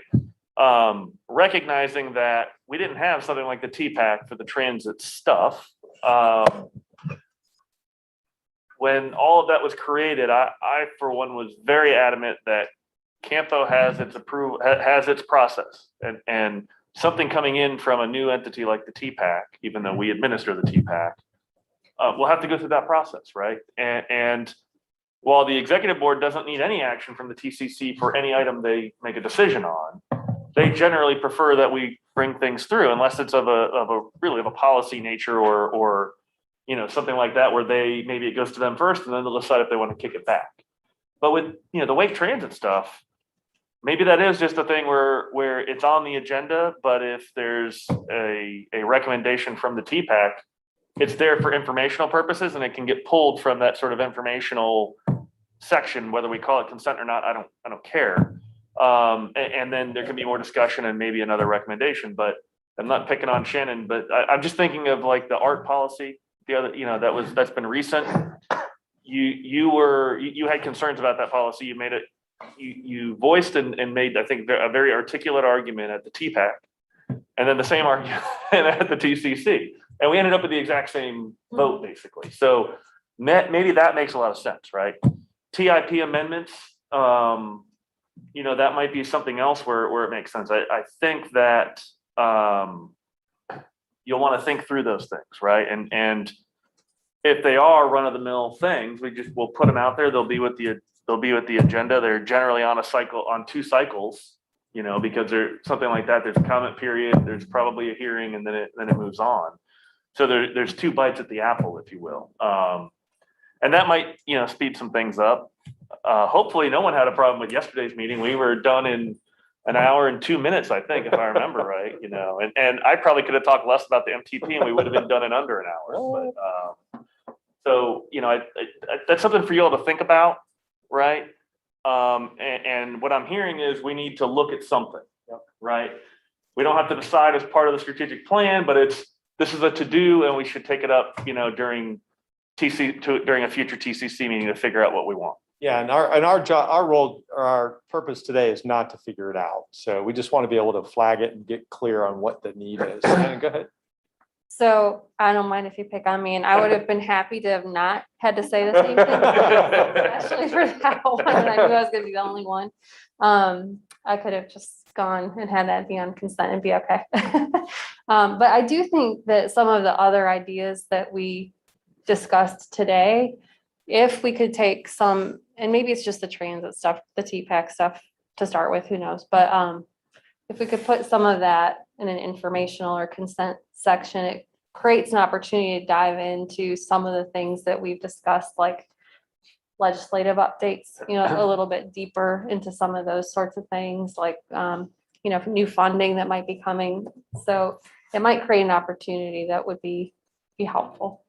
Yeah, I mean, I'll say it has become more challenging to sort of work with the chair and manage the agenda because nobody wants, the meeting length, right, came up back in 2014 and we heard very, very clearly, folks really didn't appreciate having 4-hour TCC meetings or 4-hour executive board meetings. We were having both for several years that was happening.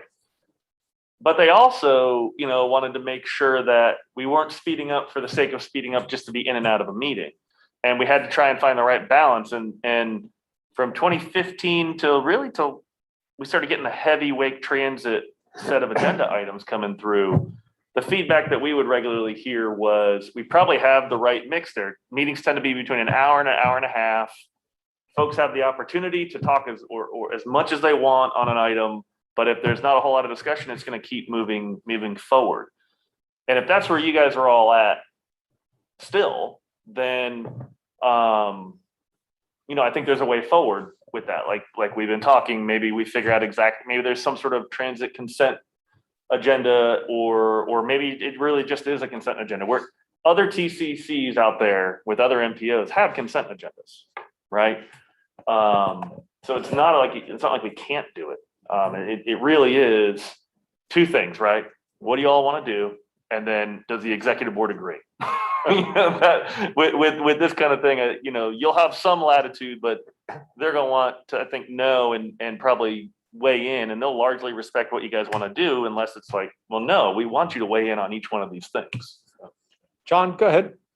So I'm kind of seeing three interrelated things here.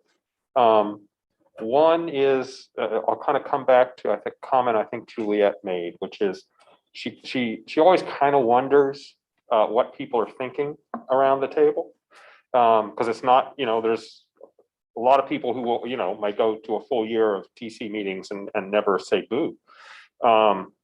And so you're hoping they're happy with everything, but there's, personalities are such that some people, if there's more than, 15 people around the table, they're not going to say anything regardless.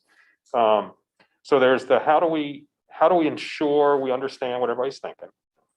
How do we give those agenda items that deserve a lot of thought the time they need? And how do we ensure that there's easy prep materials and time for folks to consider, right? So if somebody's not saying something around the table, it may be because they're happy with it. It may be because they just don't like to talk in crowds, or it may be that they knew they should have reviewed the agenda ahead of time, but didn't, so they don't want to make a fool of themselves and say something. And so I think all of these sort of relate to they're all kind of a piece to the puzzle. And I don't know what the answer is, but one of the big differences between when I sit in the DCHC MPO meetings and the CAMPO meetings, I know exactly what everybody around the DCHC table thinks because they've all said something 8 or 9 times because they're a smaller group and a very vocal group. But not the same thing, 8 or 9 times. No, they'll have, on any issue, everybody has 4 different opinions. But I don't get that at camp. I do sometimes wonder, and I think it's okay because I think folks really trust what the staff is saying, what they've brought to them, that there's usually a second bite at the apple. You're not seeing something for the first time and away it goes.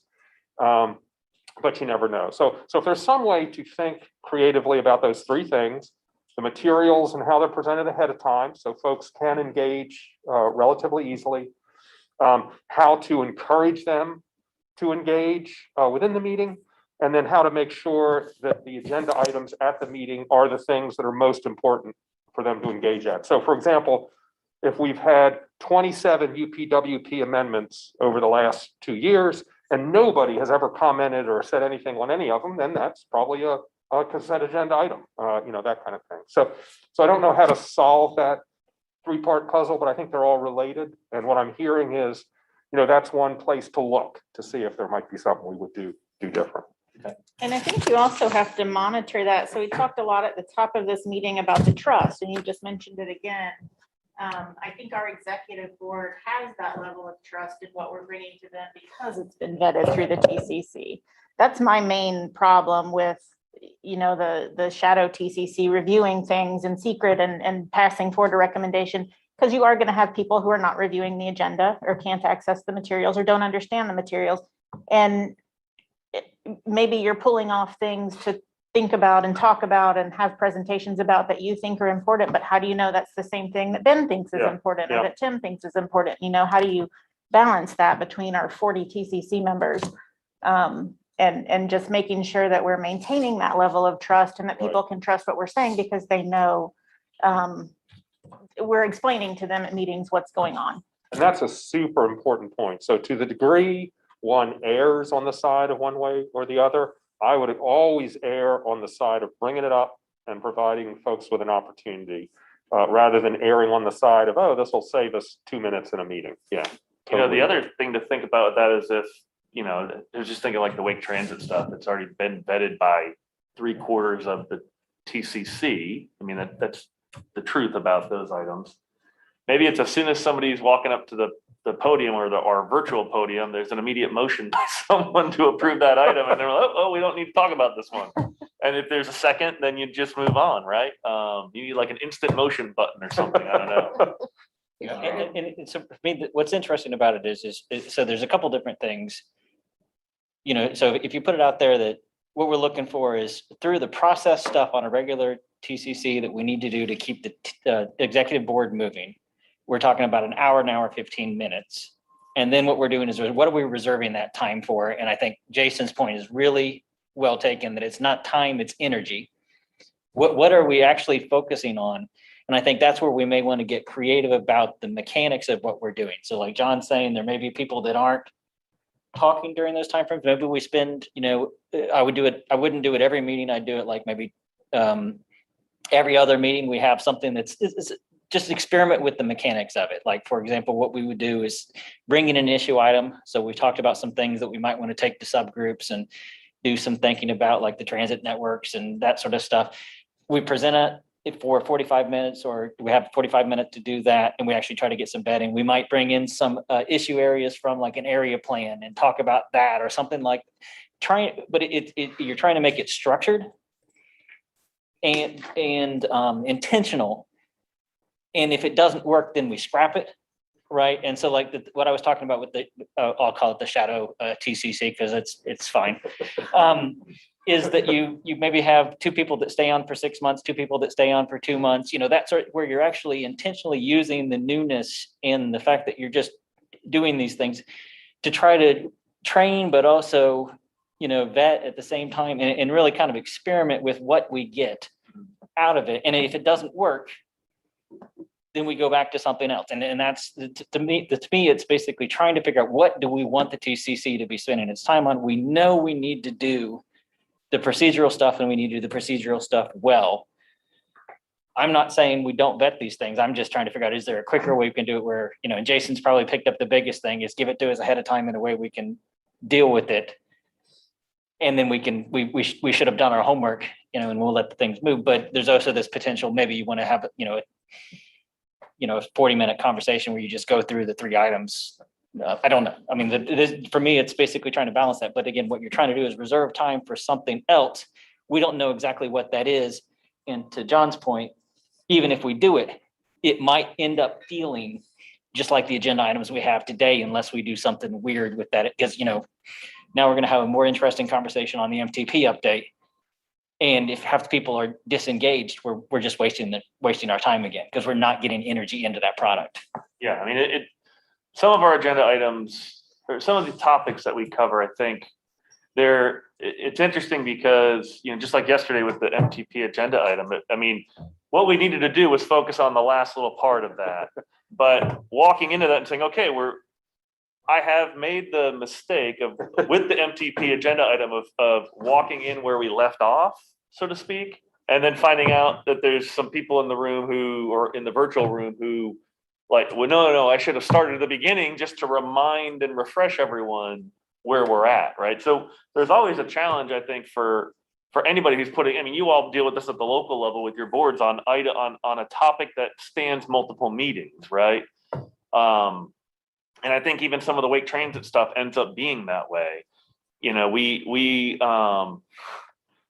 don't know if Brett's watching through the YouTube channel or not, but we're always telling him, Brett, we need to keep this item as short as possible, in part because a lot of you have seen it already, and it's always, I feel bad because I always feel like I'm telling him, you got 5 minutes, Brett, for any item he brings forward, you got 5 minutes. And to be fair, some of those should be longer and they end up being longer, right? And I always tell them, you got 5 minutes, unless they want to talk more about it, then you can have an hour and a half for all I care. But you got 5 minutes for your part, and I think that's very challenging for him and some of the other staff sometimes to find that right balance. So maybe finding some of those areas where we can make a routine item on there would be a way to make sure we have the time we think we need for some of those other items. All right, so I wanted to get Jason, who's had a queue in here. Go ahead, Jason. Sure. One of the things that I think might help us a little bit more broadly, but it could have something to do with our TCC agendas and the consent and all of that, is trying to advance some of our data sharing and kind of collaborative tools, especially around things that are either databases or ArcGIS, our maps. You know, I know that CAMPO's staff is using ArcGIS Online a lot more, and I've seen some really good interactive maps to be able to especially through the MTP, for instance. But I think there's more that we can do there. And some of the office type suite tools that I think CAMPO staff already has access to by nature of being technically City of Raleigh employees may also be helpful. You know, we use SharePoint and I'm going to forget another name of one of the tools, so I'm going to look it up here, that might be able to help us manage information about things like the tip or you know, the status of spot 6 or, you know, any number of projects or something, so that stuff is a little bit more interactive and we're not trying to find, for instance, the projects in our jurisdiction in a PDF that's 11 by 17 and, you know, is 40 pages long. And I'm exaggerating a little bit, but if we have a more interactive, queryable sort of way to find that information, we might be able to get to the actual judgments and understanding of what's happening a little bit quicker. And I think that as a, for instance, I don't want to put staff on the spot, but I was asked by somebody who works in kind of the MTP team, can I investigate something and give them some feedback about something that is technically completely queryable through publicly available GIS data? And I had to tell them, because I'm busy and have, you know, I'm losing colleagues left and right. No, I'm sorry, I can't do that right now. But it was a little surprising to me that they would ask in the first place, given that it's in the plans, and my plans right there in ArcGIS Online for the entire world to see. So I think there might be some changes in how we work organizationally, where in the past we had to zip up a shapefile and send it to somebody, and that's what we're used to doing, but our technology allows us to do things a little bit differently now. Thanks, Jason. Yeah, we'll come over. We've got another thought on this. Just going back to sort of the consent agenda, you know, formerly being a former TPAC member and now being outside of the TPAC, I think, you know, for those items, moving those to some sort of consent, I think it's generally fine. Just would want to caution with transit items, if they're going to cross over outside of TPAC area, you know, obviously they need to be on the regular agenda. But then, you know, part of it, talking about meeting management and meeting times, I think in my mind, part of that goes back to whether we're going to get back to in-person meetings or not. Virtual, I will say for me, I found virtual meetings can be difficult to keep attention for longer than about an hour, if I can even keep attention that long on it. Because I'm at the office and working on usually 5 different other things while trying to also listen into TPAC or the TCC.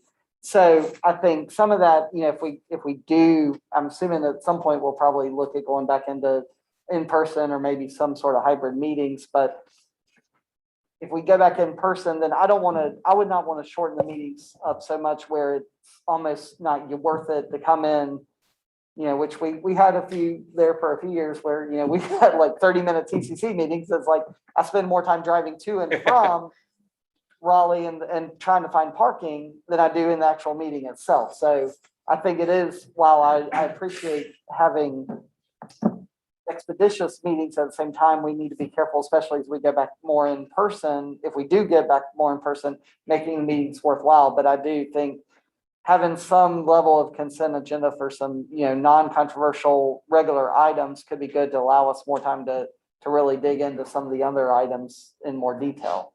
And then following up on that, I just, you know, another operational thing is to get back to, I think, just the meetings moving forward. How long, you know, and I'm sure the executive board probably talked about this too, and I know some of it's still going to be dependent on COVID, but how long are we going to stay all virtual? Are we going back in person? And then with that, are we looking at, you know, going to hybrid meetings, which I know there's some technical limitations with the current space and probably some additional funding needed to truly go that. But I think it's important to bring that up as an operational priority, is moving forward, I mean, I think on some meetings it would be nice to have, it is nice to have the option if we go back in person to be able to attend virtually, but I understand that can be difficult. So just continuing to keep that on the front burner. Yeah, so if there wasn't a pandemic right now, what would you want to do now that you've had this experience in terms of virtual, hybrid? What would be your ideal?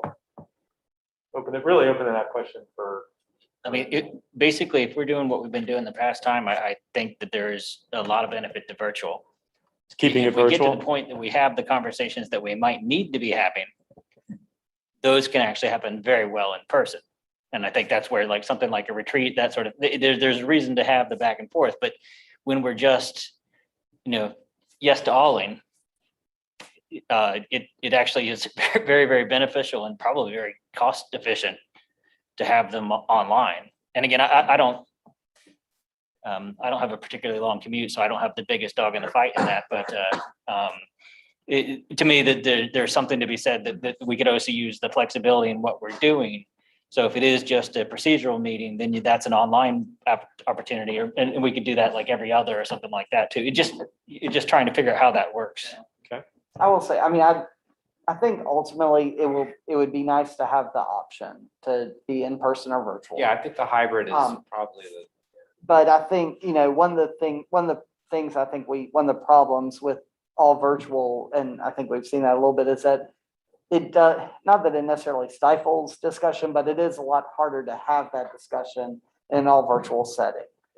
And to have meaningful discussion on items, it's a lot easier to just sit there quietly, and then when Shelby calls out your name, say yes to all, and you may or may not even realize what you're saying yes to all on. Not that ever happens for any of us. We all pay rapt attention during the entire meeting, but it's easier in a virtual setting to lose attention. And so the in-person meetings, I think, can be more valuable in that respect.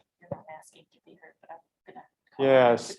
So we want to, we've had a couple folks online, but just, you've experienced today, this is a longer than typical meeting, but folks online, your thoughts about going forward, what makes sense in terms of the kinds of ways that you hold meetings? Go ahead and put a Q in the chat if you're still with us. I think we want to make sure we hear everybody here. Is anybody other than Jason? Jason? Gallery. In the room, that's all we've seen of Jason during the whole afternoon session. So. Yeah. And not just talking, I mean, Camera Jason, on. you're the only image that's been up there for us, so. Yeah. Ironically, no one else is paying attention. Yeah. Maybe we can do some pop quizzes and just call people's names out. Look at our picture. We actually probably look really interesting. All right. So Tracy, go ahead and jump in. Q in the chat. That's a lap. One lap. Yeah, I'm still here. I have valued the hybrid meetings where we're able to do virtual because again, we have a pretty long, it basically takes a whole morning for me to do a TCC meeting, and to be able to attend virtually frees up a lot of time. Tracy, when would it make sense for you to come in person? I think, it would depend on the topic. If there were a topic on the agenda that I felt strongly that I wanted to be in the room to kind of read people and talk to them about for bigger issues, that would be when I would want to come in and be in person. For, run of the mill agendas, I would probably, stay remote. I have a question for folks. Yeah, go ahead. I think it's related to this. We've got a lot of folks who have involved in this that have been around CAMPO for a while, right? In the beginning of today, we talked about how well everything works together. And I think a lot of that is because of the reasons that were stated, but a lot of it too is everyone knows each other. And so you are able to have a lot of trust even between TCC members.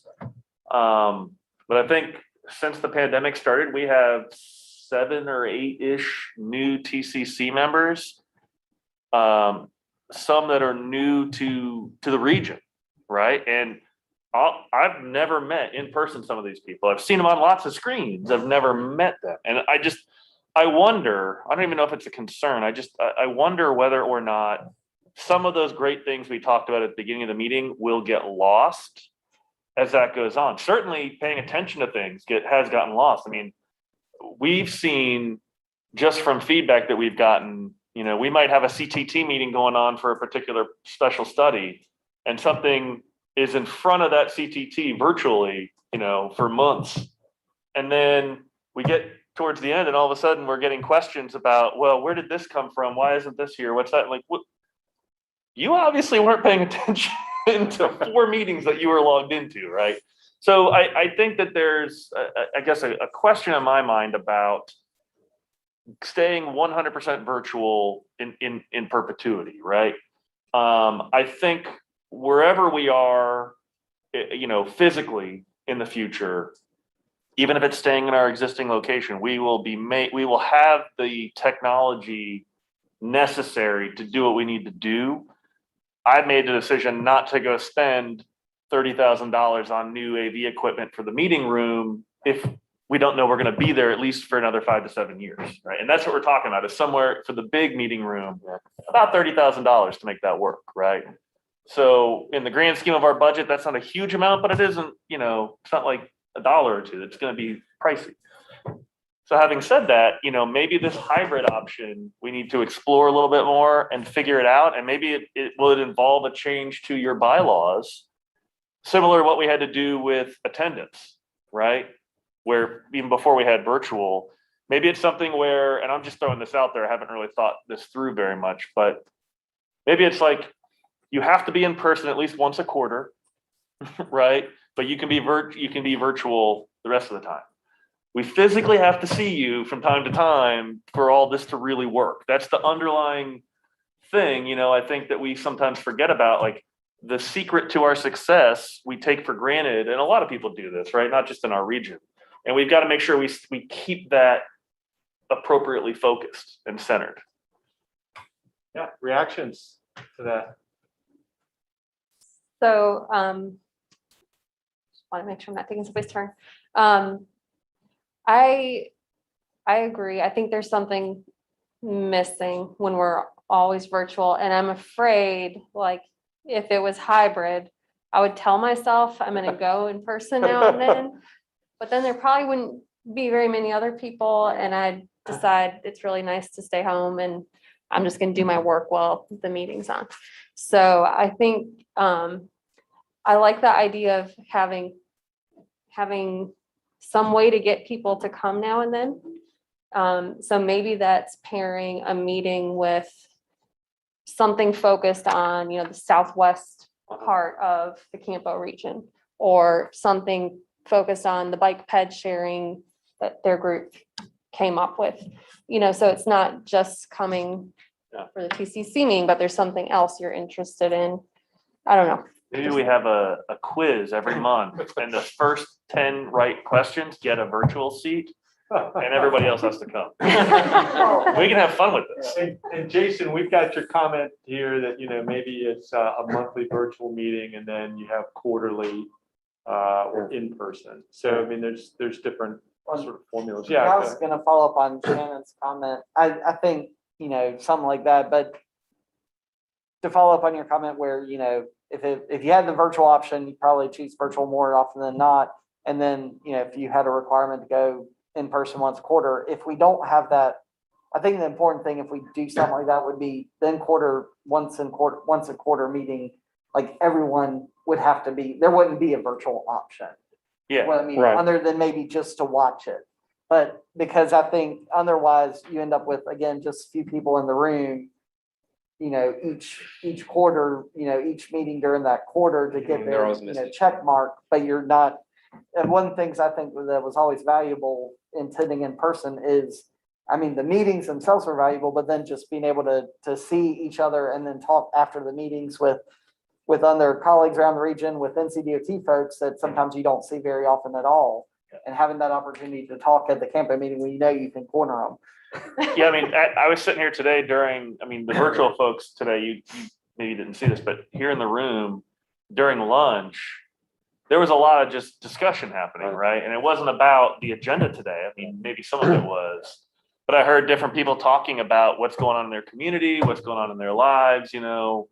And I just think that that is an extremely important thing, exactly what Ben's talking about, that happens before and after the meeting, not just during. Mhm.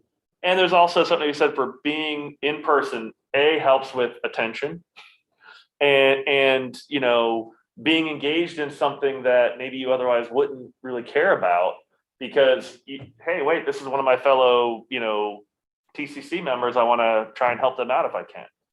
I just think we lose a lot of that. And it's not just CAMPO. I mean, you all have probably seen it too in your individual organizations. I know as I've talked with Juliet, although she won't be the chair, starting in January because she'll be termed out. We'll have to have a new chair and a new vice chair with Eric leaving. But I said, look, I'd say we'd probably stay virtual for January, and then we look at is there a big spike after the holidays with COVID? If not, and things are trending the right way, maybe we start looking at doing a hybrid meeting, at least with half the TCC capacity there or something, right? The other thing I would be concerned about with hybrid meetings is we always get sort of Raleigh, Cary, Garner, Wake Forest, and because they're right there, Nightdale coming in, and everyone else out there just kind of stays out there. We end up creating an artificial barrier within our membership. So what I'm hearing though is let's explore this. Let's see if there's a path forward beyond just going 100% straight in person, which will probably take a little longer to get to that point. Yeah, speaking personally, I mean, I came in today because I knew that if I was at home, I would not be as engaged as I am right now. And that's just a fact. And I've been trying to do that more often, with my just daily going to work, having those interactions that aren't necessarily work related, but talking to your colleagues in passing, saying hi to people, on the street, those are things that I've truly missed about, working from home. And so, I mean, I obviously working in Raleigh, going to a CAMPO meeting is much easier than it was when I was working at Fuquay. So, I mean, I understand both sides of that. But on a more serious note, can some of that $30,000 be allocated towards ice cream bar, entice people? So you just want to have a speakerphone in the middle of the room. I'm just saying, if we're looking for ways to invest our money wisely to get people to come to the office. Shelley can tell you about the old RPO days where they had a alcohol cart that would move around with her board from meeting to meeting. John, go ahead. No federal dollars were used on that. That's right. That's right. Okay, so the ice cream bar is going to get more people to come in. That could be once a quarter. Well, if you'd advertised that for lunch you were having the Chateaubriand, the grilled vegetables, and a glass of Merlot, we'd probably have more people in the room. That's true. So I do think I agree with everything I'm hearing here, that it takes being together to build relationships. You can't really build a relationship with new people over Zoom. That does then kind of looping back to our previous conversation. It does suggest those agendas when we're saying this is not going to be a hybrid option. This is going to be an in the room meeting, that we're making sure those agenda items will be meaningful to everybody and they'll have participation. So maybe whatever the meeting is that then says, okay, we had the board retreat, we had the TC retreat, here's what we're going to do.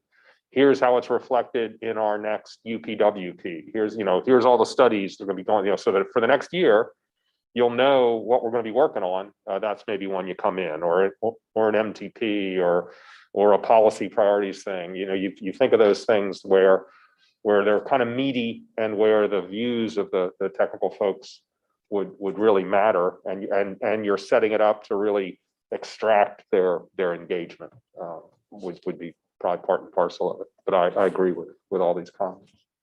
And building on what John's saying there too. So Chris, you and I have talked about the fact that there'll probably be some next steps that are associated with the MTP. Some of those may work into essentially, for me, it's, using the language we're using in Wake Transit, the work plan. And we may want to program that in. And these are the things that we start to cherry pick and say, this is what we're going to have our meetings on. And because these are the media issues that we're trying to go after.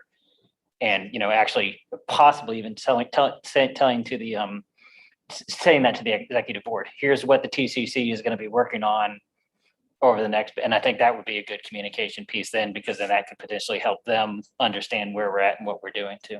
Because right now, again, a lot of our stuff that has built the trust is that we're always preparing for them. This would actually be something that we're preparing for them probably months in advance. And so letting them know that would actually probably be helpful too. We've got, about 15 minutes till we said we were going to wrap, and I did want to save some time. For Chris, the couple things that you want to just share about the kind of closeout of the executive board meeting. But if there is anything else, as staff that takes your direction and starts to put this together, things that you think you need to do differently to support the executive board or just operational things, we do want to make sure we get those. So if there is something that's really we haven't touched on that, we're hearing things work well, there are some ways to improve it.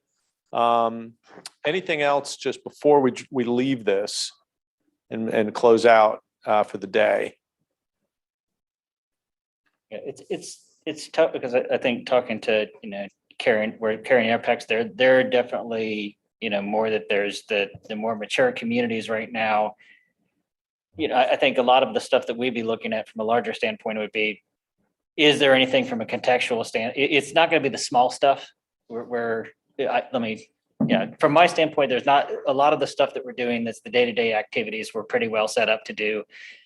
And the TCC executive board relationship is either happening or not happening on that local level. There may be some questions related to that larger context. So some of the things we were talking about, potentially equity, potentially trade-offs, that sort of thing that we may need to prepare for. And I think that's what we may want to spend our time in on these larger issues, is to really think about what those things are, because it's not going to, we don't have the context to answer, as we saw when we were trying to adopt or give a recommendation on the MTP. We don't have the context technically to give them the answer on a question that they're asking in a lot of ways that's policy. And so I think we probably want to kind of try to read the tea leaves a little bit on that and say, what information would we need to help them better answer some of the questions that are inherently being asked. And so it's like we were talking about, and how much more money do we need? Well, what are the trade-offs if you have less? And, so I think, to me, I want to really put some time into what that is. And I've shared some ideas of what that is, what it is, but they're more specifics than general.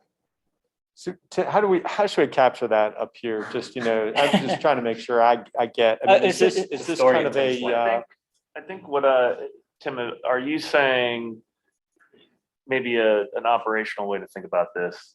Here are some topics that the TCC thinks that the executive board would like them to explore. Or, hey, TCC, here are these, what do you want the TCC executive board, what do you want the TCC to focus in on and come back to you with recommendations on? I think that's fine. And again, what it is basically when you're working with these things that can be decided on a policy level, should we do X, should we do Y? That's fine. But to answer the question of which we should do within the larger context, you need more technical data. That's the stuff that we need to start thinking about. And actually doing the work on that. That can be done through the area plans, that can be doing something, because essentially they're through their vision statement, they're asking us to look at things we haven't looked at before. And they're asking us how to incorporate them today. And we're like, we don't have enough information. You all are the ones that are elected. If it's going to be a policy decision, you all got to make that policy decision. What we probably need to do is come back and say, now what information, if they were going to make a policy decision, what information would we want them to have or would them to be thinking about before they made that? Yeah. And again, some of this stuff is big stuff, some of this stuff is little, but it's all, the MPO looks at it better when it looks at it more holistic. I mean, I know that's stupid because I said holistically and little, but basically when they look at it across jurisdictions, right, rather than what is one place doing and just, getting the whole picture. Okay. I think, Tim, if I'm hearing you right, we always have the challenge of having to regionalize the solutions we're coming up with, right? Is that kind of what you're saying? I wouldn't use region, but you have to do it for the whole entire, you have to basically generalize it for the MPO, yes. That's what I meant when I said regionalized. Sorry.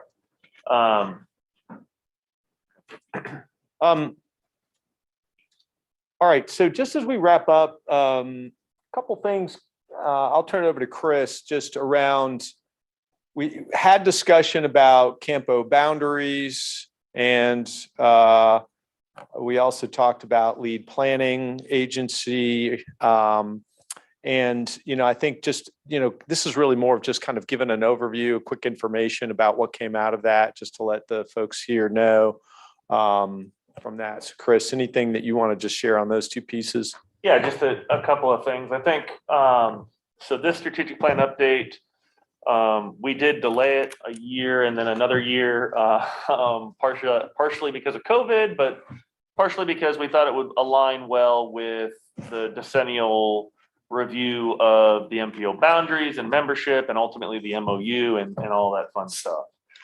I think it's safe to say that CAMPO is probably going to grow once the results of the census come out. There's a better than good chance, I think, and we'll know in a few months for sure, but that we'll have a pretty substantial expansion in Johnston County. We know folks in Harnett County are interested in us expanding more. There have been on and off again discussions about eastern Chatham County, at least to the lake, and how some of that maybe needs to move from DCHC to CAMPO. And then we just sort of all agree that the lake is where we're going to end when we look to the west. To the north, there's always some questions about whether it makes sense to go more or not.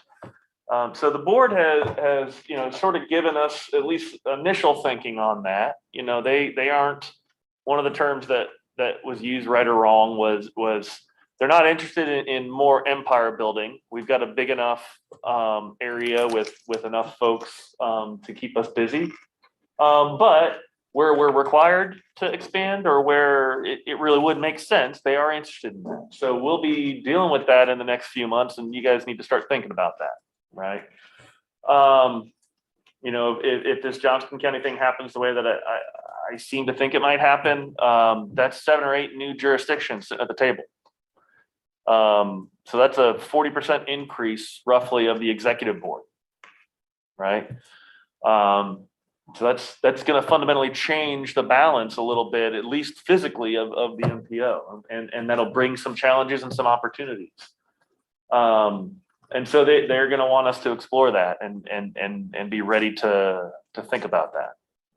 The second thing is a check-in on CAMPO structure, governance, all that stuff, and recognizing where we're at today, where we've been, and also where we're likely to go. So I think there's 2 things that kind of came out of that discussion. One is there needs to probably be some clarity on a few items related to the relationship with the LPA, but certainly documentation, right? With our current LPA, that's the city of Raleigh, when the MPO had its big expansion out of Wake County, and we had a lot more membership, things were set up within the LPA, what have commonly been referred to as safeguards to ensure there was a firewall operationally. And over time, none of the reasoning behind why certain things were set up was ever written down. And so simply at least the documentation of what that's supposed to be to ensure, in the executive board's words, that the autonomy of the MPO is recognized where it needs to be recognized, right? They made it clear there's no unhappiness from their perspective with the LPA. They're fine if it remains in Raleigh. But ultimately, the development of this LPA agreement that they want, which they've already asked us to direct our attorneys to develop, we'll have to step through that process. The other thing related to that I think they're asking for, recognizing a need to do, is an organizational review, for lack of a better term, that would look a little bit at structure, resources, maybe even a little bit of the governance of the MPO as well. So those two things in particular, I think they indicated during their retreat, they wanted a pretty quick turnaround on with the LPA agreement. They want to draft within 3 months and to hopefully have that executed by the end of this fiscal year. So we have already engaged in discussions to get that going. So my guess is we'll start seeing at least initial work product from that right after the holidays. And in terms of an organizational study, I suspect that that will come very quickly on the heels of this study, so that we're prepared coming into the new fiscal year for anything we need to do. Did I miss anything? No, I think we just wanted to make sure folks knew that was part of the conversation, and those were a couple of additional things that aren't directly related to the strategic plan per se, but things that we're going to be moving forward on. So just to as we wrap up, so we're going to go ahead and compile what came out of today's session. So we'll send that out to everybody as well. And following this, the CAMPO staff is going to be getting together, kind of taking your direction and being able to build what is it that we need to do? What are the actions? What are the steps? What's that look like? And then there's going to be some opportunity to bring it back to you. I have a feeling we're going to need to reach out to some of the TCC members to just continue to engage in some of these different topics that came up as we put the plan together. So the CAMPO staff, I don't think we've set a timeline for them to get together, but I think we were hoping it would be sometime here in the next month or so before the end of the year. But they're going to be doing that. So this process, I think the end goal of this, we were looking at bringing it back to you and to the executive board early next year, I think is what we're looking for. Just let you know that today's work is all going to be moving towards this direction over the next few months. But with that, just open it up, see if anyone has any questions or about where we're headed with this, or just anything else that you want to make sure we cover.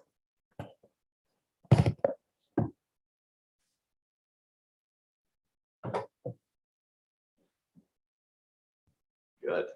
Shannon, thank you for hosting. Thank you for your team for working through. We had some technical issues here for the folks that are online. We had a few technical issues that you probably didn't even realize we were having because Shannon's team took care of that, but we really appreciate the time of Apex. And Chris, any final comments to the group? Reiterate a thank you to Apex for hosting both meetings for us. It was a desire to have as much of this in person as we could. We had to work around COVID and Apex really stepped up pretty much at the last minute for us to be able to accommodate us. So we appreciate that. Appreciate all of you all taking the time today. This is extremely helpful. And for those of you who were around for the last one, hopefully you can remember that, it really did help us, those first 2, 3, 4 years afterwards to have that to help guide where we went with some of the resources that we had that weren't strictly dedicated to absolute requirements. So. All right, folks online, anything for the good of the cause? We are impressed that you've hung on. Thank you all for being with us. We're going to go ahead and close down the